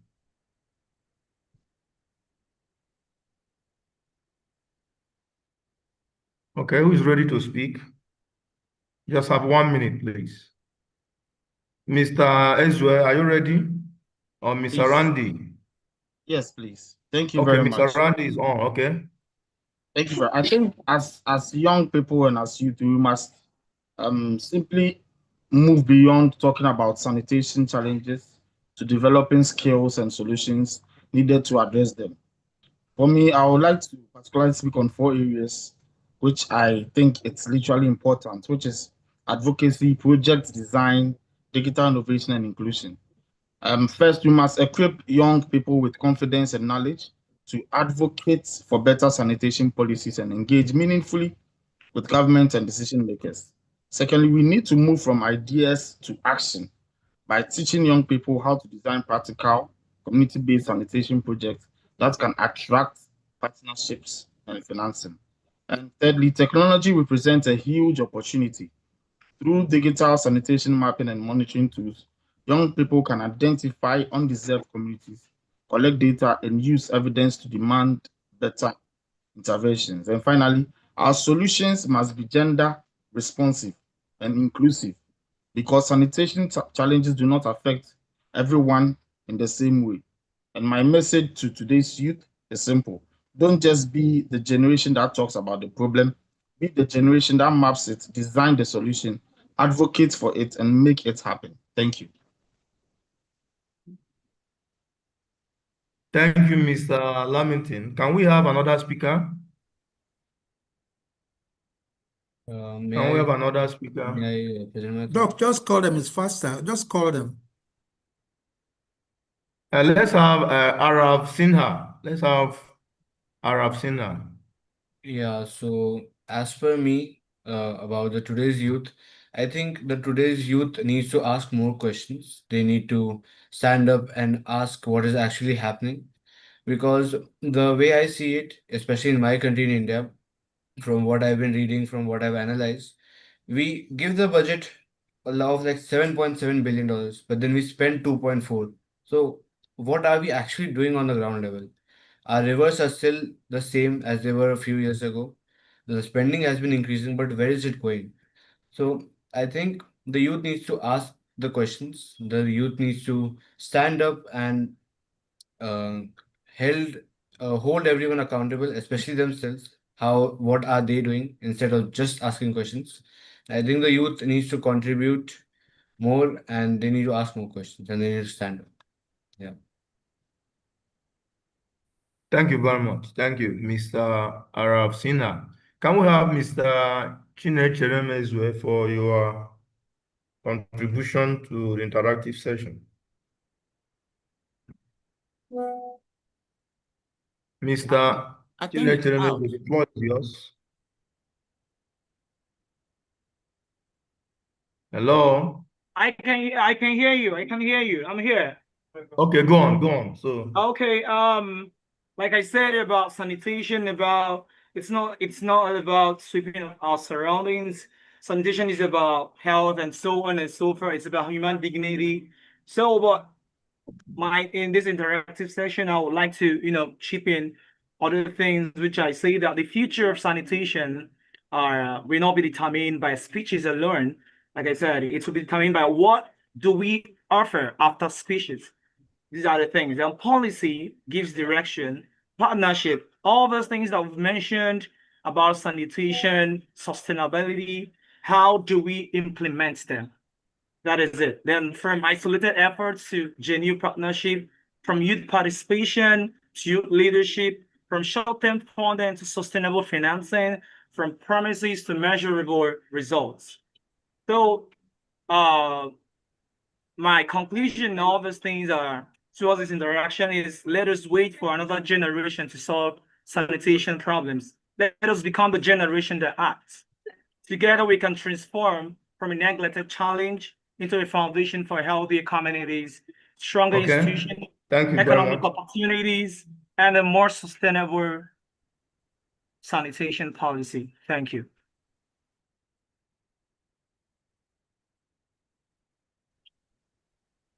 Hello? Dr. Keke, are you there? Hello? Yeah,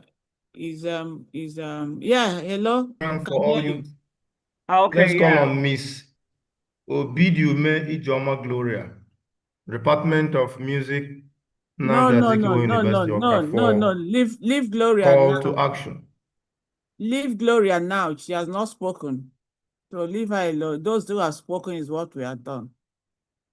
Gloria has not spoken yet. So we need to thank the conversation. You've had it from the youth, what you want to do. You are the one. This is coming from your voice, from you, that this is what you can do. So we need to set up action mechanism to do all these things. I thank God that Mission of Water and Sanitation have come up with a sanitation club. So join the club and let's see how to drive these things you have said into action and be able to achieve tangible outcome for the interest of your generation. So we create awareness, we create advocacy, we create policy, we create what is it called?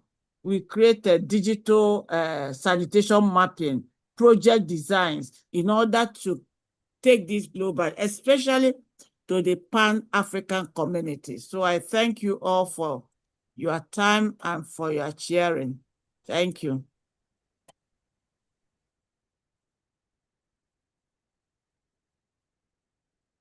Thank you, Ma. Thank you. Thank you so much, Your Excellency.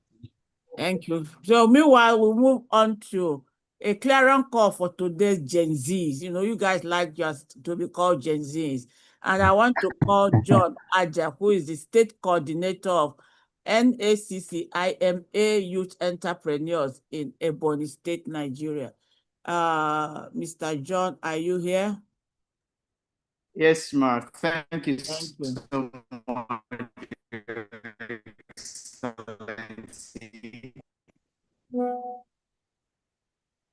Excellency. Thank you for this great opportunity for joining sanitation across the globe. The conversation has really been an amazing one, and it is my honor and privilege to take over this section right now where we talk about the clarion call. And for me, we have all been discussing issues around sanitation around the globe, and especially as it concerns Africa. First, I want to appreciate Ambassador Ada Juni, who had made this very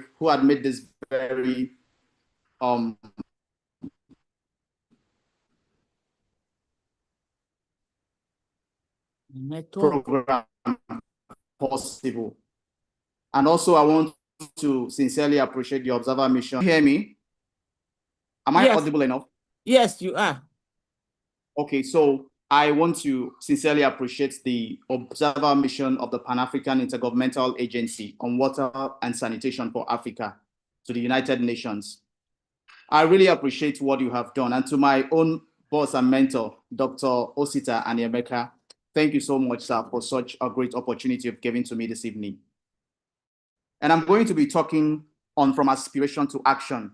And I want to say clearly that we are the generation Africa has been waiting for. We are not the generation that is to come. We are that generation that Africa has been waiting for. And I also want to state also that we as youth need to ask ourselves the questions, who are we then waiting for if we are the generation we have been waiting for?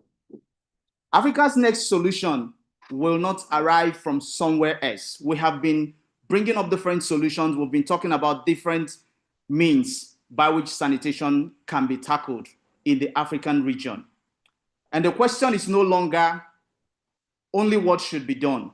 It is what will our generation build. This is a generation of builders, and we are asking young people within the African continent and globally, what will you build to ensure that the problems and the issues of sanitation are being tackled? And I want to also charge us not to see problems, but to see problems that we're going to solve. Recently, there is a project I started with a commercial bank here in Nigeria. I started with Sterling Bank. We call the project Waste to Wealth. We saw that in some certain areas in Nigeria, waste disposal has always been a major issue. And people, especially in Nigeria, actually have some indiscriminate manner of disposing waste. Most persons will leave approved dump sites to dispose waste indiscriminately. And so we had to develop something around that to say, in a situation where you are able to bring your waste to a collection point, we have partnered with a waste recycling company in partnership with Sterling Bank as well to accept this waste you're going to bring and pay you for it. And instead of we just saying, you bring your waste there and you'll be paid for, we also built a digital solution that people are automatically registered. When you bring your waste to those points, the system calculates the weight of what you've brought and then pay you the requisite amount. That project, the pilot phase, is going to be starting next month in Bayelsa State, Nigeria. And that is one problem we've seen, and we already built a solution that will be solving the problem in sanitation. It is important that we build an enterprise solution around it. And this enterprise solution we're building around it is not just going to be for ourselves. It's going to create numerous jobs. And of course, it's going to restore the dignity of the girl child and the dignity of the African youth. And of course, finally, it's going to bring developmental changes from waste management to recycling, to facility maintenance, to digital mapping, and of course, community services. When solving Africa's problems becomes an economic opportunity for young people, sustainability stops depending entirely on donations. As Africans, we should not always look at donations being handed over to us, foreign aid coming in different forms. We should look within and look for a way to solve the problem of Africa when it comes to sanitation and, of course, technology. Data changes development. And I want to say that we cannot effectively serve people that we cannot see. First, what do we need to do? We need to see, that is to map needs, people, and gaps. And we need to, secondly, measure. That is to track outcomes and failures. What is it that we have done previously that works, and what are the things we did that failed? And we need to track these things adequately. Then the next thing we'll have to do is to start scaling. How do we connect communities, capital, and institutions to solving these problems that we have identified? I want to also state that technology does not replace community action. It takes community action visible. It makes community action visible and, of course, measurable and scalable. And I want to plead with our leaders and the international organization, those who are ahead of us, the generations that came before us, the Gen Zs, that you should stop calling us the leaders of tomorrow. I believe that we are builders of today, because within this Gen Z generation, we have seen developers emerge from within us. We have seen entrepreneurs that are doing amazing things. We have seen researchers that are leading multinational research institutes. And we have seen organizers that are doing a lot of things. People who are advocating on different fronts. And of course, innovators have emerged from within us. And I want to plead, already, a lot of us have always said that we should be given the opportunity to sit at the table. And I want to say that when you give Africans or young people a seat at the table, it is not enough. And what I'm advocating for this evening is that we also be given the opportunity to build the table.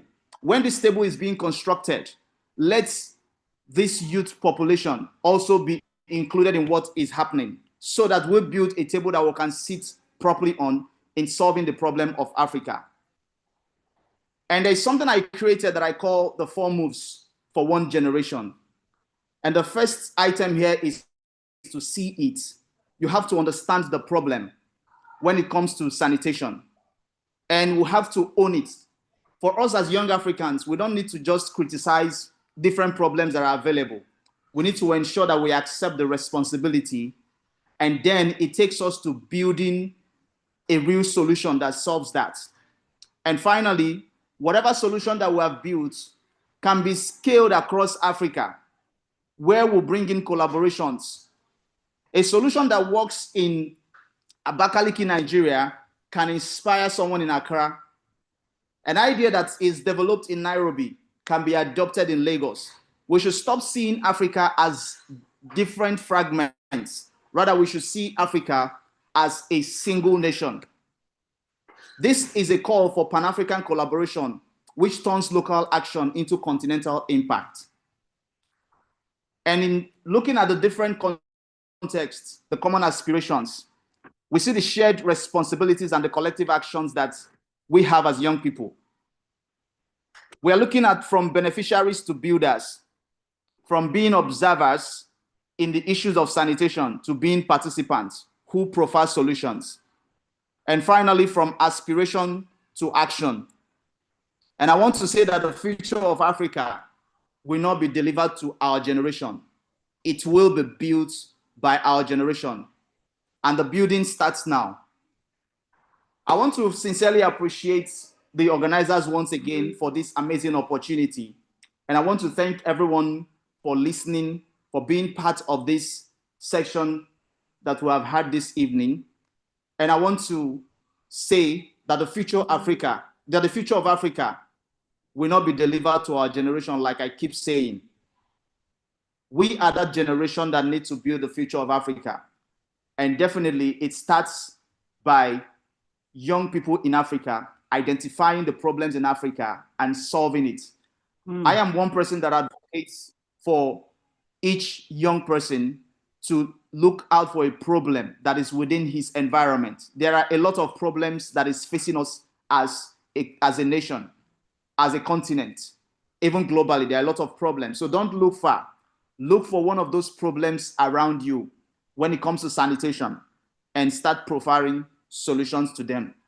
Thank you, everyone, for such an amazing opportunity to look at this. And I call on the African youths and the youths globally to take charge of the problems of sanitation so that we can provide an adequate solution to it. Thank you. Wow. Thank you, John. This shows that you are really a youth entrepreneur. You have given us the call, a clarion call, a wake-up call for the youth. We should stop thinking that we need to be put in a table before we can come up to do something. This is a wake-up call. I think time has come for all youth across the world, and not only Africa, and in Pan-African communities, to wake up to what is their own. Wake up to what is your own. Wake up to what you own. Wake up to what is for you, because that is very, very important. When you wake up, then people will begin to realize or begin to feel your integrity, feel the qualities in you, and they'll begin to look for you. You cannot just stay inside your closet and say, we want to be at the decision table. We like this kind of, words. I want to be at the decision table. What yardstick or what have you put out that can call for that identification? Because it's not matter of whom do you know, it's matter of what you put out that can call for that identification. Meanwhile, policies have been released that nations, communities, departments, agencies should have youth at the leadership. So it's no longer we want to. It's now, what do you put out? You don't put out, that's why we call you Gen Z generation, those that go to social media to do what is not giving your inherent, what is not bringing your talents and inherent potentials. I think that should be your bone of contention. And that's exactly what John has said to us this afternoon or this night. Work to develop your inherent potentials and then create avenues in terms of policies, education, advocacy on sanitation. I'll make out time to be on Facebook to see how many of you that will say something of this event on Facebook or your social media. And that's where we'll start from. Let us do conversation. We have a lot of potentials here. Handa is of All India Model United Nations. We have Ebube Chukwu, we have Ezue, who is talented instrumentalist. Your instrumental can be a voice advocate to talk about sanitation, talk about cleanliness, talk about health, talk about education. How do we mentor? How do we educate? These are areas we need to wake up so that at the end of it all, by the time we begin to do that, we are working on 3301 challenge, as Dr. Alanto just said, 3301 challenge, coming up with identifying the problems that we could solve. How can you solve using digital sanitation problems? How can we do it using technology? It cannot bring water through technology, but what do you do to enable those who don't have access, who are not opportune to be here, to learn from what we are doing?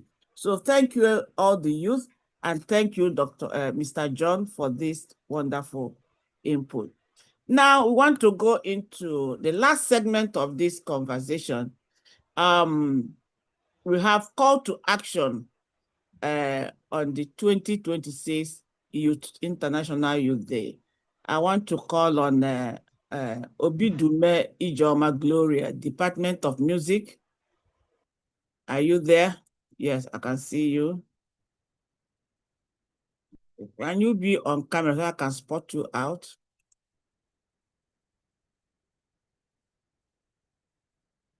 Yes, I'm here. I'm here, ma'am. Yes. All right. Go ahead.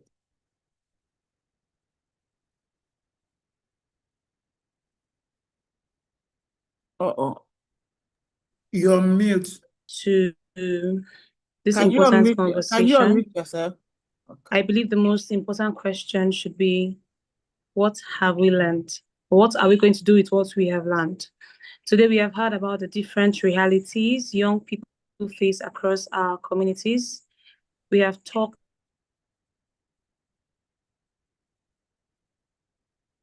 What's happening with you? I thought I spotted you out. What's going on?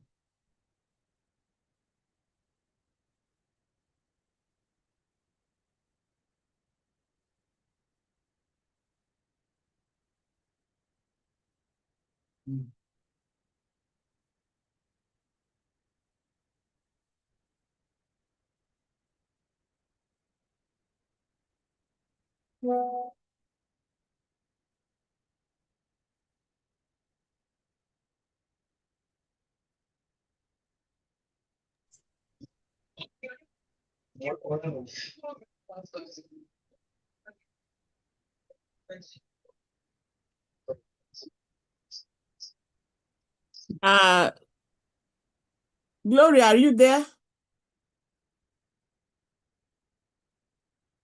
Okay, we can have the next one maybe when she's ready. Rodley. Hello. Yeah, Rodley, can you come out? Exactly, yes.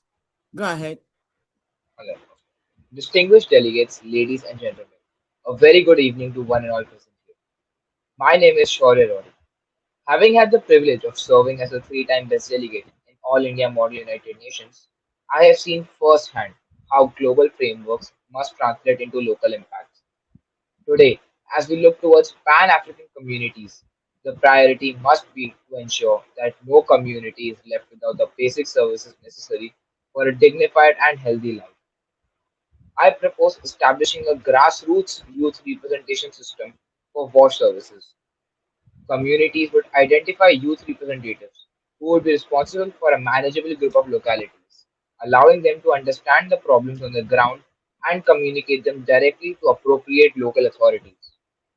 Their role would not be to replace the government, but to ensure that the government has accurate, localized information on what is failing, where it is failing, and how urgently it requires attention. If the same issue is reported across several communities, those reports can be consolidated to identify wider regional patterns rather than treating every locality as an isolated case. The reported concerns should then be classified according to urgency. Threats to life and health, such as the loss of contamination of a community's safe drinking water supply, must receive immediate attention. These should be followed by essential WASH requirements and then by improving concerning quality, dignity, and resilience. Most importantly, where infrastructure already exists but has failed, whether through poor maintenance, a damaged pipeline, an unusable toilet, or an interrupted waste collection service. The objective should first be to restore and improve that existing mechanism rather than unnecessarily creating an entirely new one. Once the issue has been resolved, the governments can move forward on solving several other issues which require the attention. The reported concern.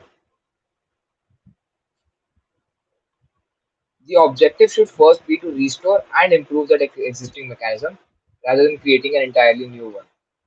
Once the issue has been identified, verified, and prioritized, responsibility must rest with the relevant authority to act. The youth representative then serves as a link back to the community, ensuring that a problem reported does not simply become a problem forgotten. In this way, youths do not replace governance. We make governance more responsive to the people it serves. This is about establishing a connection between youth and the government, and for the government to be aware of the grassroots problems. Addressing the maintenance and sustainability gap, providing WASH infrastructure is only the beginning. We must also ensure that it continues to function.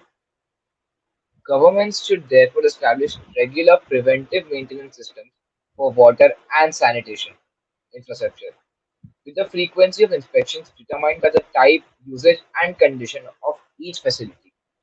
At the community level, trained local workers can be employed to conduct routine and safe maintenance, creating employment while ensuring that minor problems are addressed before they become major failures.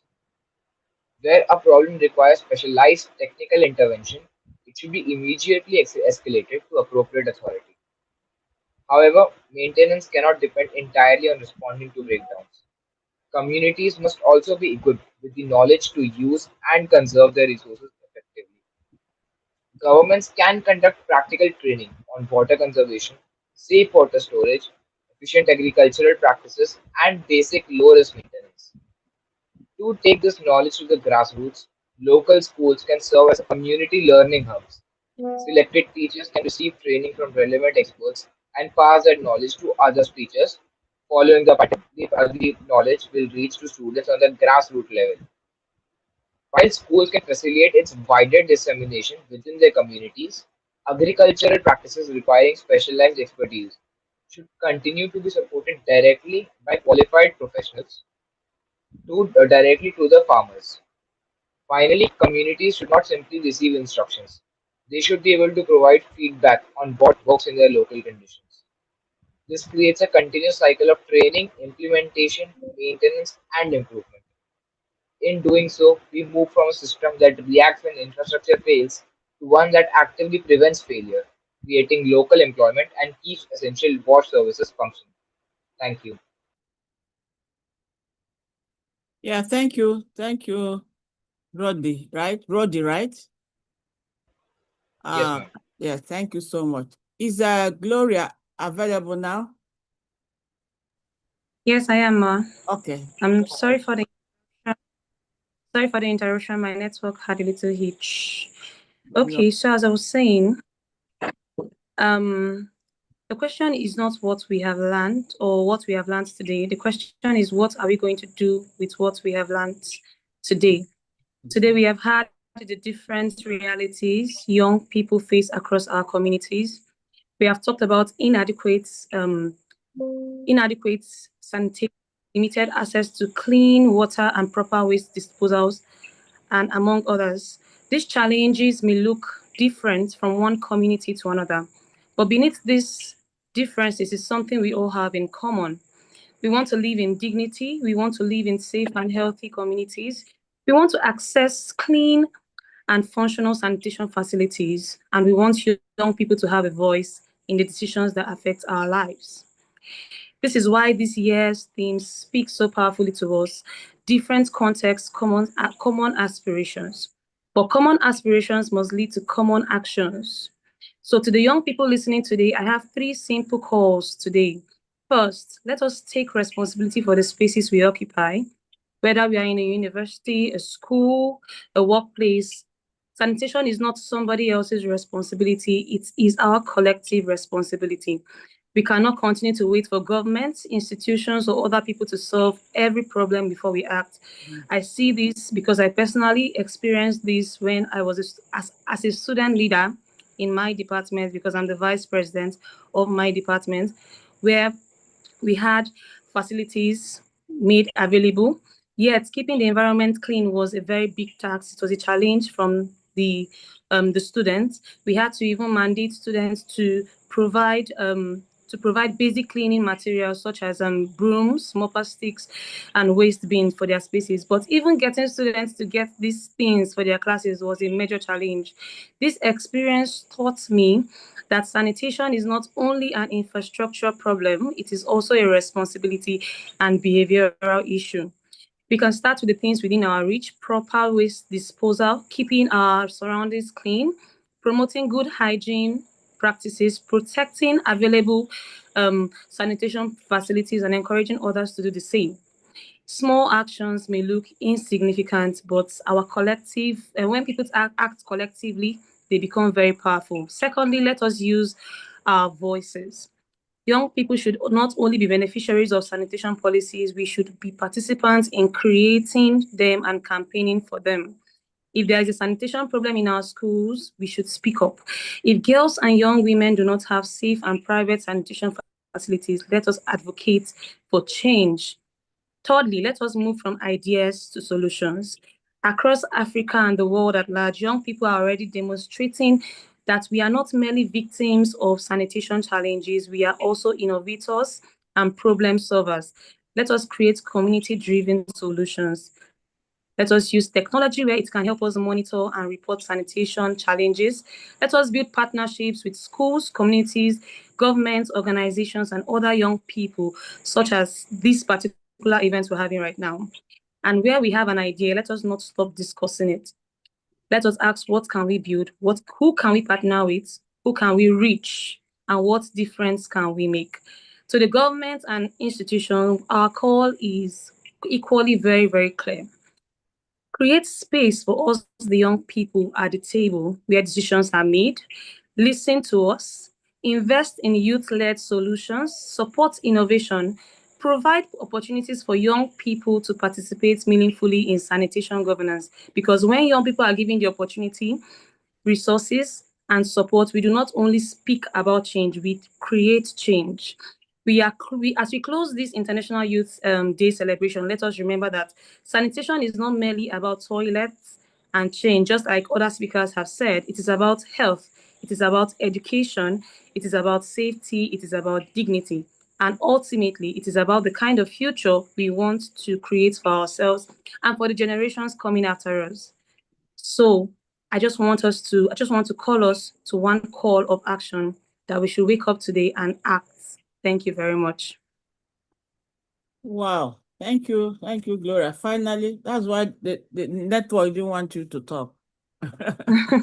So, thank you for that. And then finally, we want to get the youth magnet, the youth, what do I call it? I don't know how to introduce him, who is so much involved with youth all this while in terms of advocacy, training, policy, entrepreneurship, empowerment, education, enrichment. So many forms he has been focused on the youth. And I have no reason not to call His Excellency Prince Chief Dr. Osita Nnemeka, who is also the chair of Youth Gather Global and president of Sub-Saharan Open University. Prince, you have the floor. I'm looking for you. Okay. Thank you. You are muted.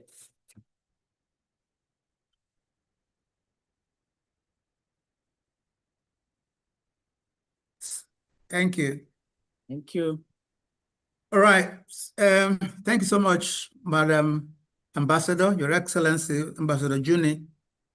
And thank you to all the people who have taken time to participate in this very important event.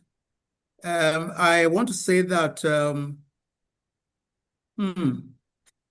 this call to action is tailored and designed to inspire, to mobilize, to unite youth, policymakers, and partners across Pan-African communities. So to the youth across Africa, your voice is your power, your action is your legacy. Today we stand at a crossroads. Sanitation is not just a need, it is a right. From the bustling cities to the most remote villages, from the innovators to the advocates, your aspirations for dignity, health, and equity are the same. But the barriers you face are real. Unequal access, gender discrimination, climate threats, and exclusion from decision-making. So we call on you to, one, lead the change. Step forward as sanitation champions, and your communities will be glad you did. Share your stories, demand inclusion, drive innovation. Two, innovate boldly. Turn your ideas into action, whether it's climate resilient toilets, digital mapping, like they've said already, or menstrual hygiene solutions. The future of sanitation starts with you. Three, collaborate across borders, join the WSA-UN Sanitation Club and youth networks. Together, we are stronger. Together, we can scale solutions, and together, we can amplify our impact. Government and policymakers, sanitation is public good. Youth are your partners. The time for half measures is over. Invest in youth-led sanitation initiatives. Remove the barriers that silence youth voices. Remove the barriers that stifle their potential. So we urge you to, 1, prioritize youth inclusion. Create seats at the table. Everybody have been saying it now. For youth in sanitation governance, policy design, and budget allocation. Fund the future. Allocate resources for youth-led sanitation projects, research, and digital tools, and support innovators with grants, mentorship, and market access. Number 3, enforce equity. Ensure gender-responsive, climate-smart, and accessible sanitation infrastructure for all communities, whether it's urban, rural, or even the displaced. Now, Honorable Ambassador, to the UN agencies, to the NGOs, to our development partners in Africa, partnership promises are turned into progress.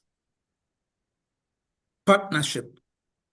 You turn partnership, use partnership to turn promises into progress. So youth are not just beneficiaries, they are co-creators of sustainable sanitation systems.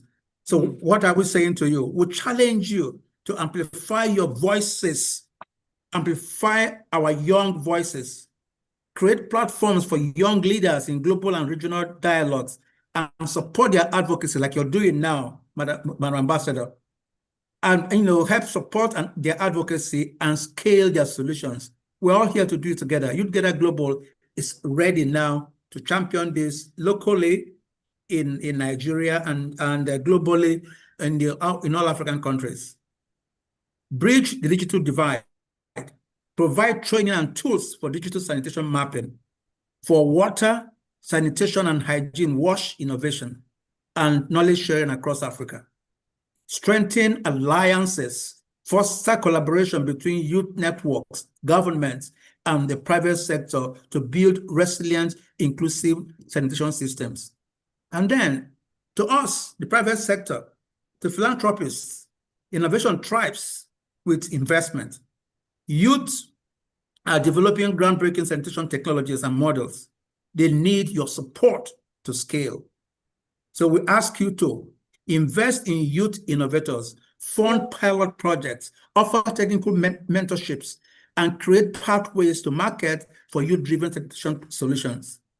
Promote corporate responsibility. Align your CSR and ESG goals with SDG 6 that aims to ensure universal access to safer water, sanitation, and hygiene while promoting sustainable water management for all. Support sanitation infrastructure, hygiene education, and menstrual health initiatives. Number 3, champion equity. Ensure your investments reach the most marginalized communities, including girls, rural youth, and climate-affected regions. And now to all of us, sanitation for all is a promise we must keep together. On this International Youth Day 2026, let us commit to a future where no person is left behind, where every school, where every home, where every community has safe, dignified, and sustainable sanitation, where youth are not just heard, but empowered to lead. Join the initiative. Youth Gather Global is leading in Africa now. Commit to advancing youth-led sanitation solutions in your community. Share the message, spread the word, act now.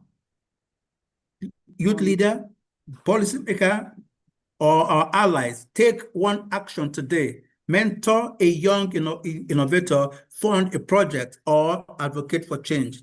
Different contexts, common aspirations, sanitation for all youth in Pan-African communities. The time is now.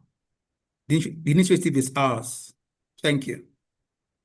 Wow, the time is now. and the initiative is ours. Oh my God.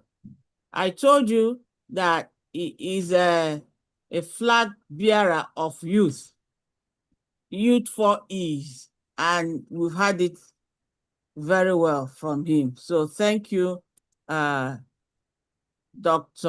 Osita. You know, they said you don't remind an old woman the dance she sabi, she knows how to dance. So I wasn't surprised with your presentation. I know the day has been well spent, and I thank all the youth who are patient, everyone who are patient to have stayed this one. Usually they say today is International Day of Youth, so I don't think it will be proper for us to have any other agenda than to talk about youth. So it's been so much interesting to have you all. Thank you, everyone. But before I give closing remarks and message of WASA or of the Permanent Observer of Water and Sanitation to the UN, I want to call on Mr. Damian Egwong. Are you there? To give us a 3 minutes information. Damian, are you there? Yes, I can see him. He's still there. Yeah. Can you come on board? Unmute yourself. Unmute. Yeah. Thank you. You are muted.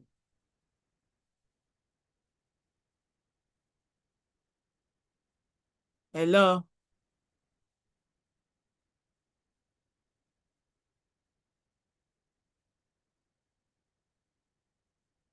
Hello? Okay. You are muted. Okay, thank you. We are the first community to benefit from the Permanent Observer mission to launch the sanitation club in my community. We have a Umunya Youth Sustainable Network. Under it, we have a St. Teresa High School Sanitation Club. We have Irene Menakea Primary School Sanitation Club and Ojobi Village Sanitation Club. Because all this long Dogon Turenchi, it has been domesticated in my village. We were privileged to be the first to be launched in Africa. In fact, Your Excellencies, Dr. Nabat Kapo, the Permanent Observer mission of the Pan-African Intergovernmental Agency on Water and Sanitation to the United Nations, launched Umunya Sanitation Club with the help of Her Excellency, Professor Adeze Juni Menakea. We are from the same village. She likes to domesticate whatever she does in my little village called Umunya. So I'm happy. So today in Umunya, these sanitation clubs are well rooted. We have these young people have formed the habit of sweeping our public places. They sweep the streams, they sweep the marketplace. Let me give you a shocker. Not too long ago, these members of this sanitary, that is to be precise, Umunya Ojobi Village Sanitation Club, they went to sweep our market square. This market square is a place where they kill up to 200 cows every day. You can imagine the type of waste they generate.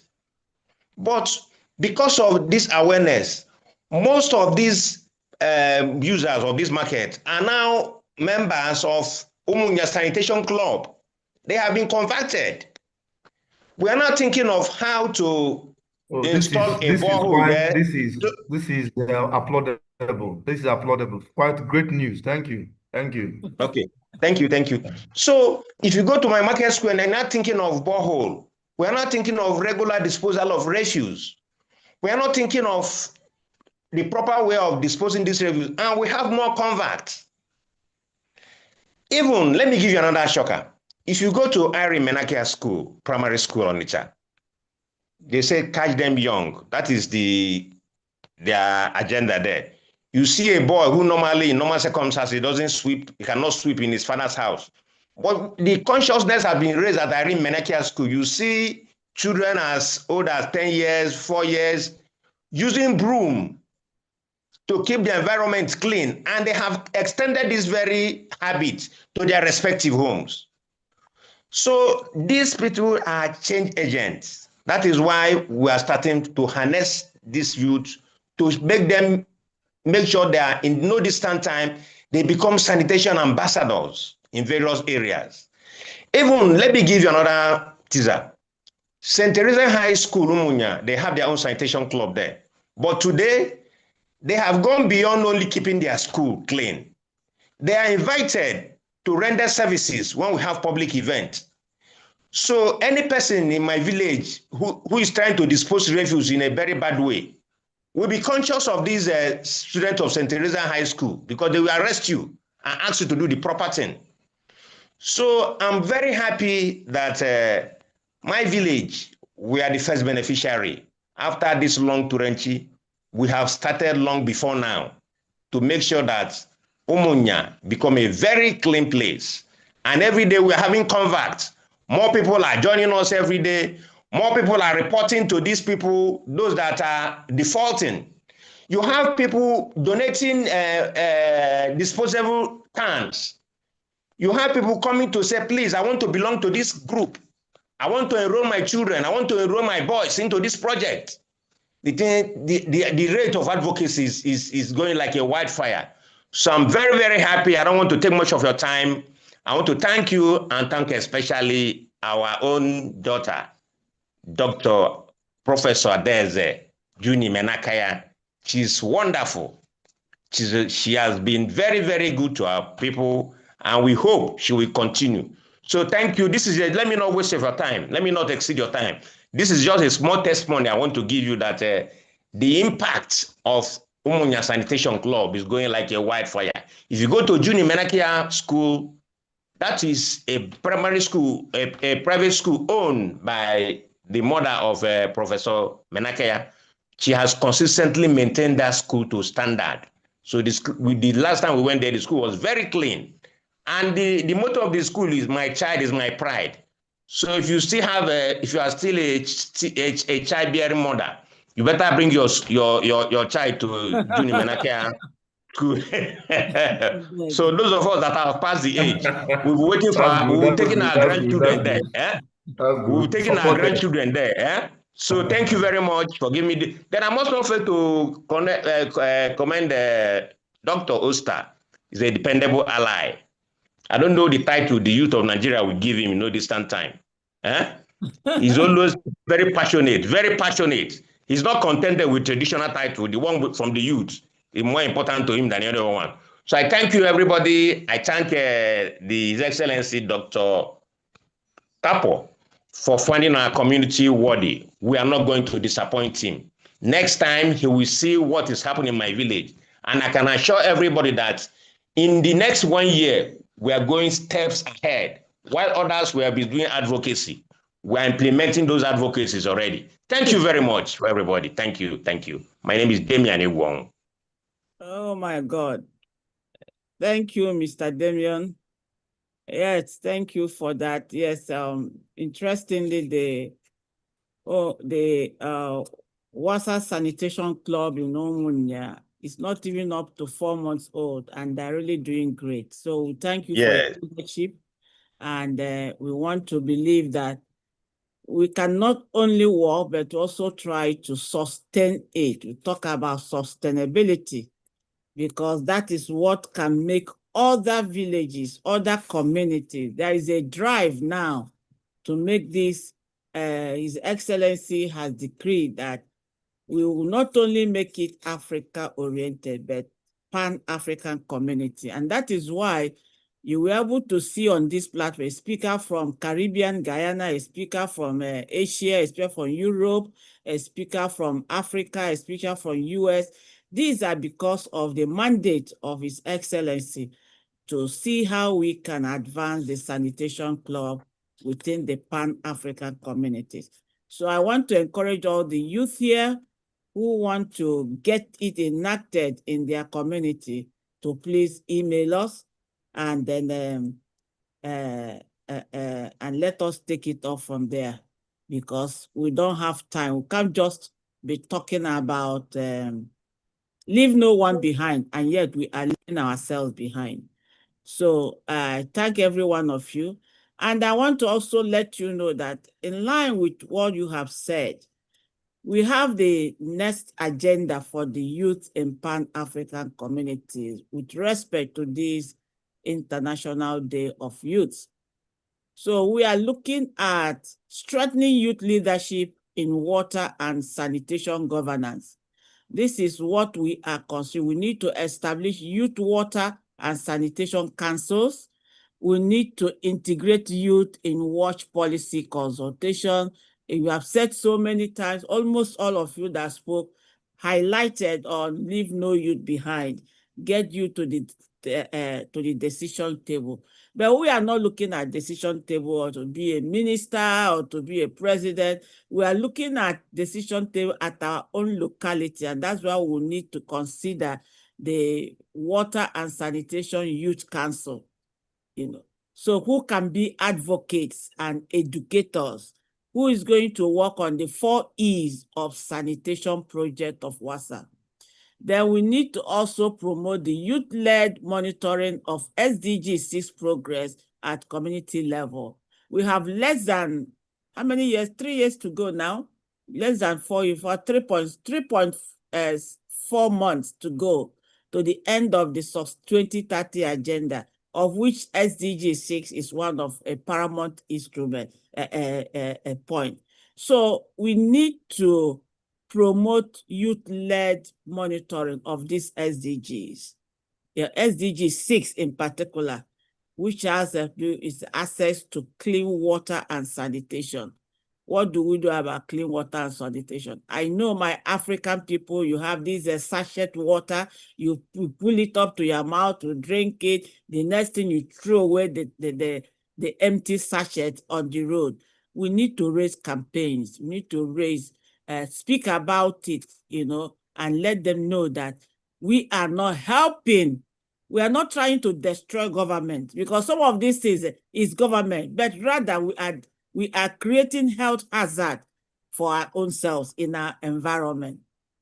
So we also need to expand the MU, the Model United Nations Water and Sanitation Education, by bringing together the Youth Council. We have to bring you to water and Model UN Water and Sanitation Education, so that we can be able to educate ourselves on the strategy, and probably have Dr. Gabriel to come and teach us more about 3301 challenge on that. And I thank God that Ms. Handa, who is All Indian Model United Nations, is here with us. She has been a delegate of Model United Nations all these years. So we need to scale up the WASA Sanitation Club movement. Of course, Mr. Damian mentioned that we are the town is the first, but we need to scale it up, the movement. We need to expand to other countries. We need to look at the Pan-African communities. And time is not on us, because SDG 6, less than 3.5 years. So that by next time International Youth Day, we'll be talking about maybe 101 chapters of youth, instead of looking for youth to come and fetch youth from different parts. It now be the Water WASA Sanitation Club event, council or a movement event, so that speakers will come from these chapters, from these clubs. We need to advance the gender responsive sanitation for youth. Sanitation is not just about the girls' menstrual hygiene. The boys need sanitation. Seriously, they need sanitation more than the girls. So we need to also bring that awareness that sanitation is all inclusive. You think about environment, you think about the home, you think about food hygiene, food sanitation, you think about personal sanitation, you think about classroom sanitation. All those are all inclusive, and these have to form our pillars of our mechanism. So we're also talking about the climate resilience and water security for youth. We need to train youth in climate smart water management. We need to support youth. One of the days I have this the effects of angered water, which is fast increasing. When the water is angry, you know what? That's when we have a hurricane and all the rest of it. If a hungered water, you know, it comes out angrily. I have to know why if it's not angered. So what do we do? How do we curtail such angry water?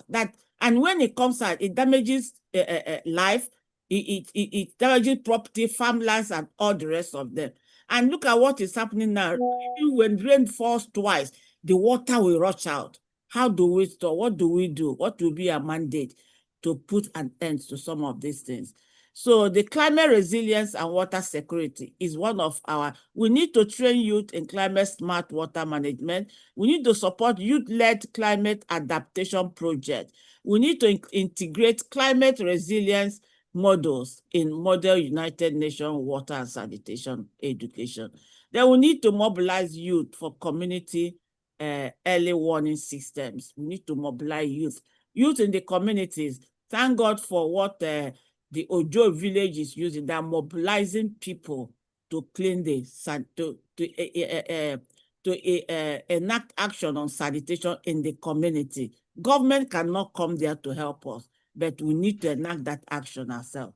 We need to establish a Youth Watch Innovation Grants or hub. Youth Watch. We need to create the hub for youth. So we're very soon we're going to WhatsApp. My mission will work on having the youth hub on our website, so that some of these things can be put. You can come into that hub and share your insight, share your opinion and your suggestion, and how you can help. What you think. Every of you has potential, inherent potential that we need to explore in order to help our healthy environment and healthy persons. So we need to strengthen the Pan-African solidarity and cross-border collaboration. We talked a lot about partnership. We need to talk about cross-border collaboration, Africa to Asia, Asia to Europe, Europe to Caribbean, Caribbean to North America, and North America to we need to establish, we need to create opportunities for Pan-African youth water and sanitation network. We need to facilitate a cross-border youth exchange through Model United Nations. So by this time next year, we must have hardened this network adequately. And then we need to embed youth voices on UN water and sanitation. Your voice is very important, but your voice cannot come out if you just stay inside your closet. Your voice should come out. When you use your social media, use it for something that is more effective. Something that's more effective. Let us stop talking like Gen Zs because of you are Gen Z. Let us bring out their inherent potential.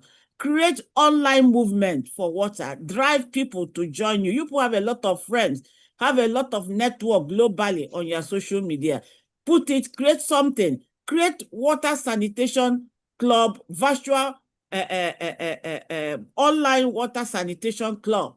This is what we want to create for Youth Council, online Youth Council water sanitation club, so that we can have a hub where all the council, youth council will come into there and begin to advance. Bring up your ideas and what we can do. We need to have a unified call to action for the 2026 and beyond. We need to empower youth and leaders. We need to strengthen education through Model United Nations. We need to expand community action through Sanitation Club. We need to build a continent where every young person has access to safe water and digital sanitation.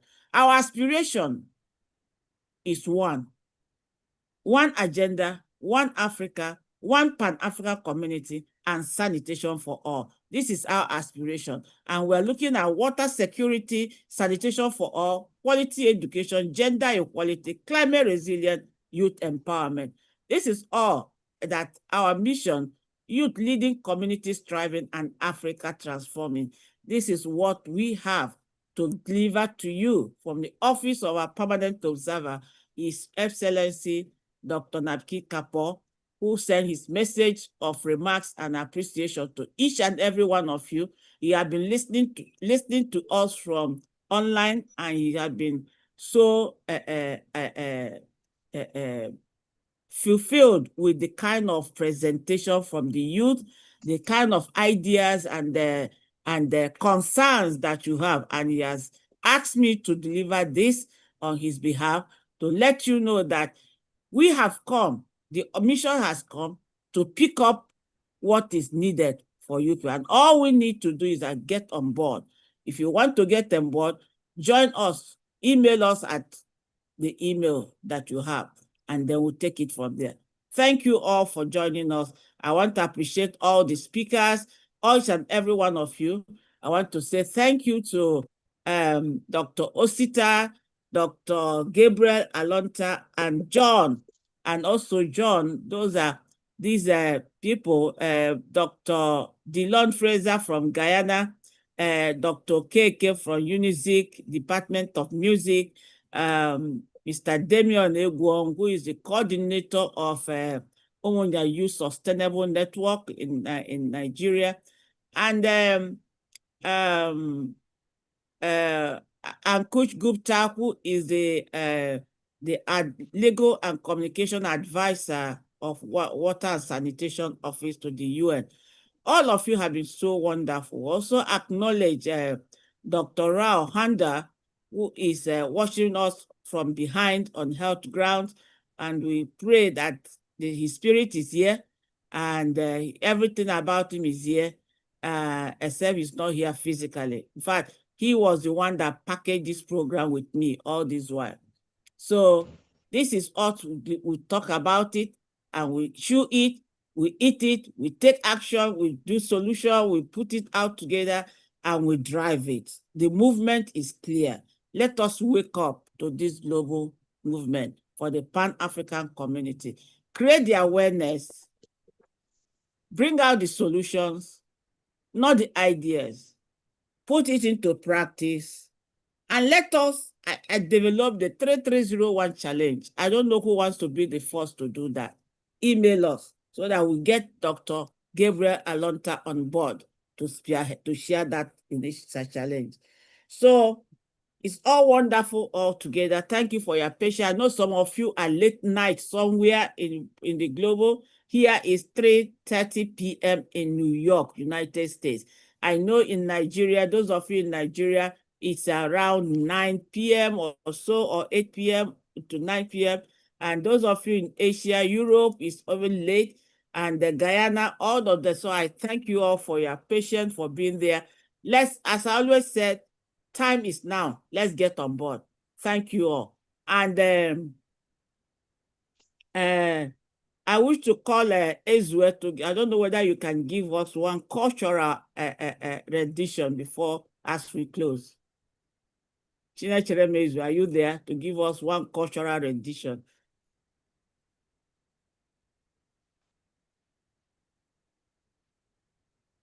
Is he there? Ezue, unmute your mic. Okay. Now let me switch to our, let me come back to our traditional roots. Igbo ụmụ nze mụọzọ ekene mụnụ. Igbo ụmụ nze mụọzọ ndị ọ ga-adịlị mma bịa keneli. Maka na ọgwanụ sanitation ka anyị na-ekwu okwu ya. Ọgwanụ ka anyị debe gburugburu anyị ọcha ma bụrụ eziokwu. Ọrụ obodo ndị youth ga-ene anyị ntị na ọ ga-erugokwanụ mgbe anyị ga-ejicha aka ọnụ ka anyị mee obodo anyị ka ọ dị ọcha ka ọ gawa ọfụma. Igbo ụmụ ụlọ nze mụọzọ ndị youth, ma ndị nọ n'ebe a ma ndị nọ na diaspora, onye ọbụla tinye aka ka anyị mee ya ka ọ gaba ọfụma. A sị m na ndị youth gbaa gburugburu na ọ ga-adịla anyị na mma dịka anyị na-eme sanitation ka ọ bụrụ ife ziri ezi. Ogologo ndụ na-arụ isi ka ife akụwakụ ife enwe oyi ka mbụlụzie n'ube onye ọ ga-adịrị mmadụ na-ada elu ugodelu mmadụ ụmụ onye akụnyike n'eli maka na ibe ọbụ ị na-emere anyị mụ yut na ọkalire akarị oyi. Ha sị na ọ ga-adịrị gị na ma ogologo ndụ na-arụ isi ka ife akụwakụ ife enwe Ada nwere Igbo bụ nwa were Igbo bụ akarịa garụ na nresi Igbo bụ ngo. Anya bụ uru ugoji anya mma anya bụ uru ugoji anya mana ara bụ ugo okwu ada ma bụrụ eziokwu. Maka na mmiri ịmụ alụ ga-asa anya arọ ma bụrụ ibe mere eme. Maka na nwa nnụnụ nọ n'ụzọ agba egwu na ibe na-agụrụ ya egwu nọ n'ọbịa ma bụrụ eziokwu. Ada elu ugo elu mma prọfesọ Ada Chukwu menaka ya onye ọ ga-adịlị mma. Ha sị na ị ga-adị ike echi maka na echi arịa agwụ agwụ ma bụrụ eziokwu. Mmanwụ ndị iro. Thank you so much. Thank you, Daniel. See, this is what use your talent to advocate for sanitation. You see, thank you all, everyone. Thank you for listening. Thank you for being part of this wonderful celebration and happy International Day of Youth. See you again. Thank you. Next year. Thank you so much, ma'am. This year. We are so grateful. Thank you so much. Everyone. Thank you all. Thank you, Dr. C. Thank you, John. Thank you, everyone. Thank you, John, for your presentation. Thank you. Thank you, everyone. And thanks to all the staff of Observer Mission of Water and Sanitation to the UN and Coach, Dr. Rao. Thank you, ma'am. Yes. Thank you, ma'am. It was a pleasure. Thank you so much. Thank you, everyone. Thank you so much. Thank you for everything, ma'am. Thank you, Handa. Thank you. Thank you all. God be with you all. Thank you. Ma, thank you. Good night, ma'am. Thank you. Good night. Good night, everyone.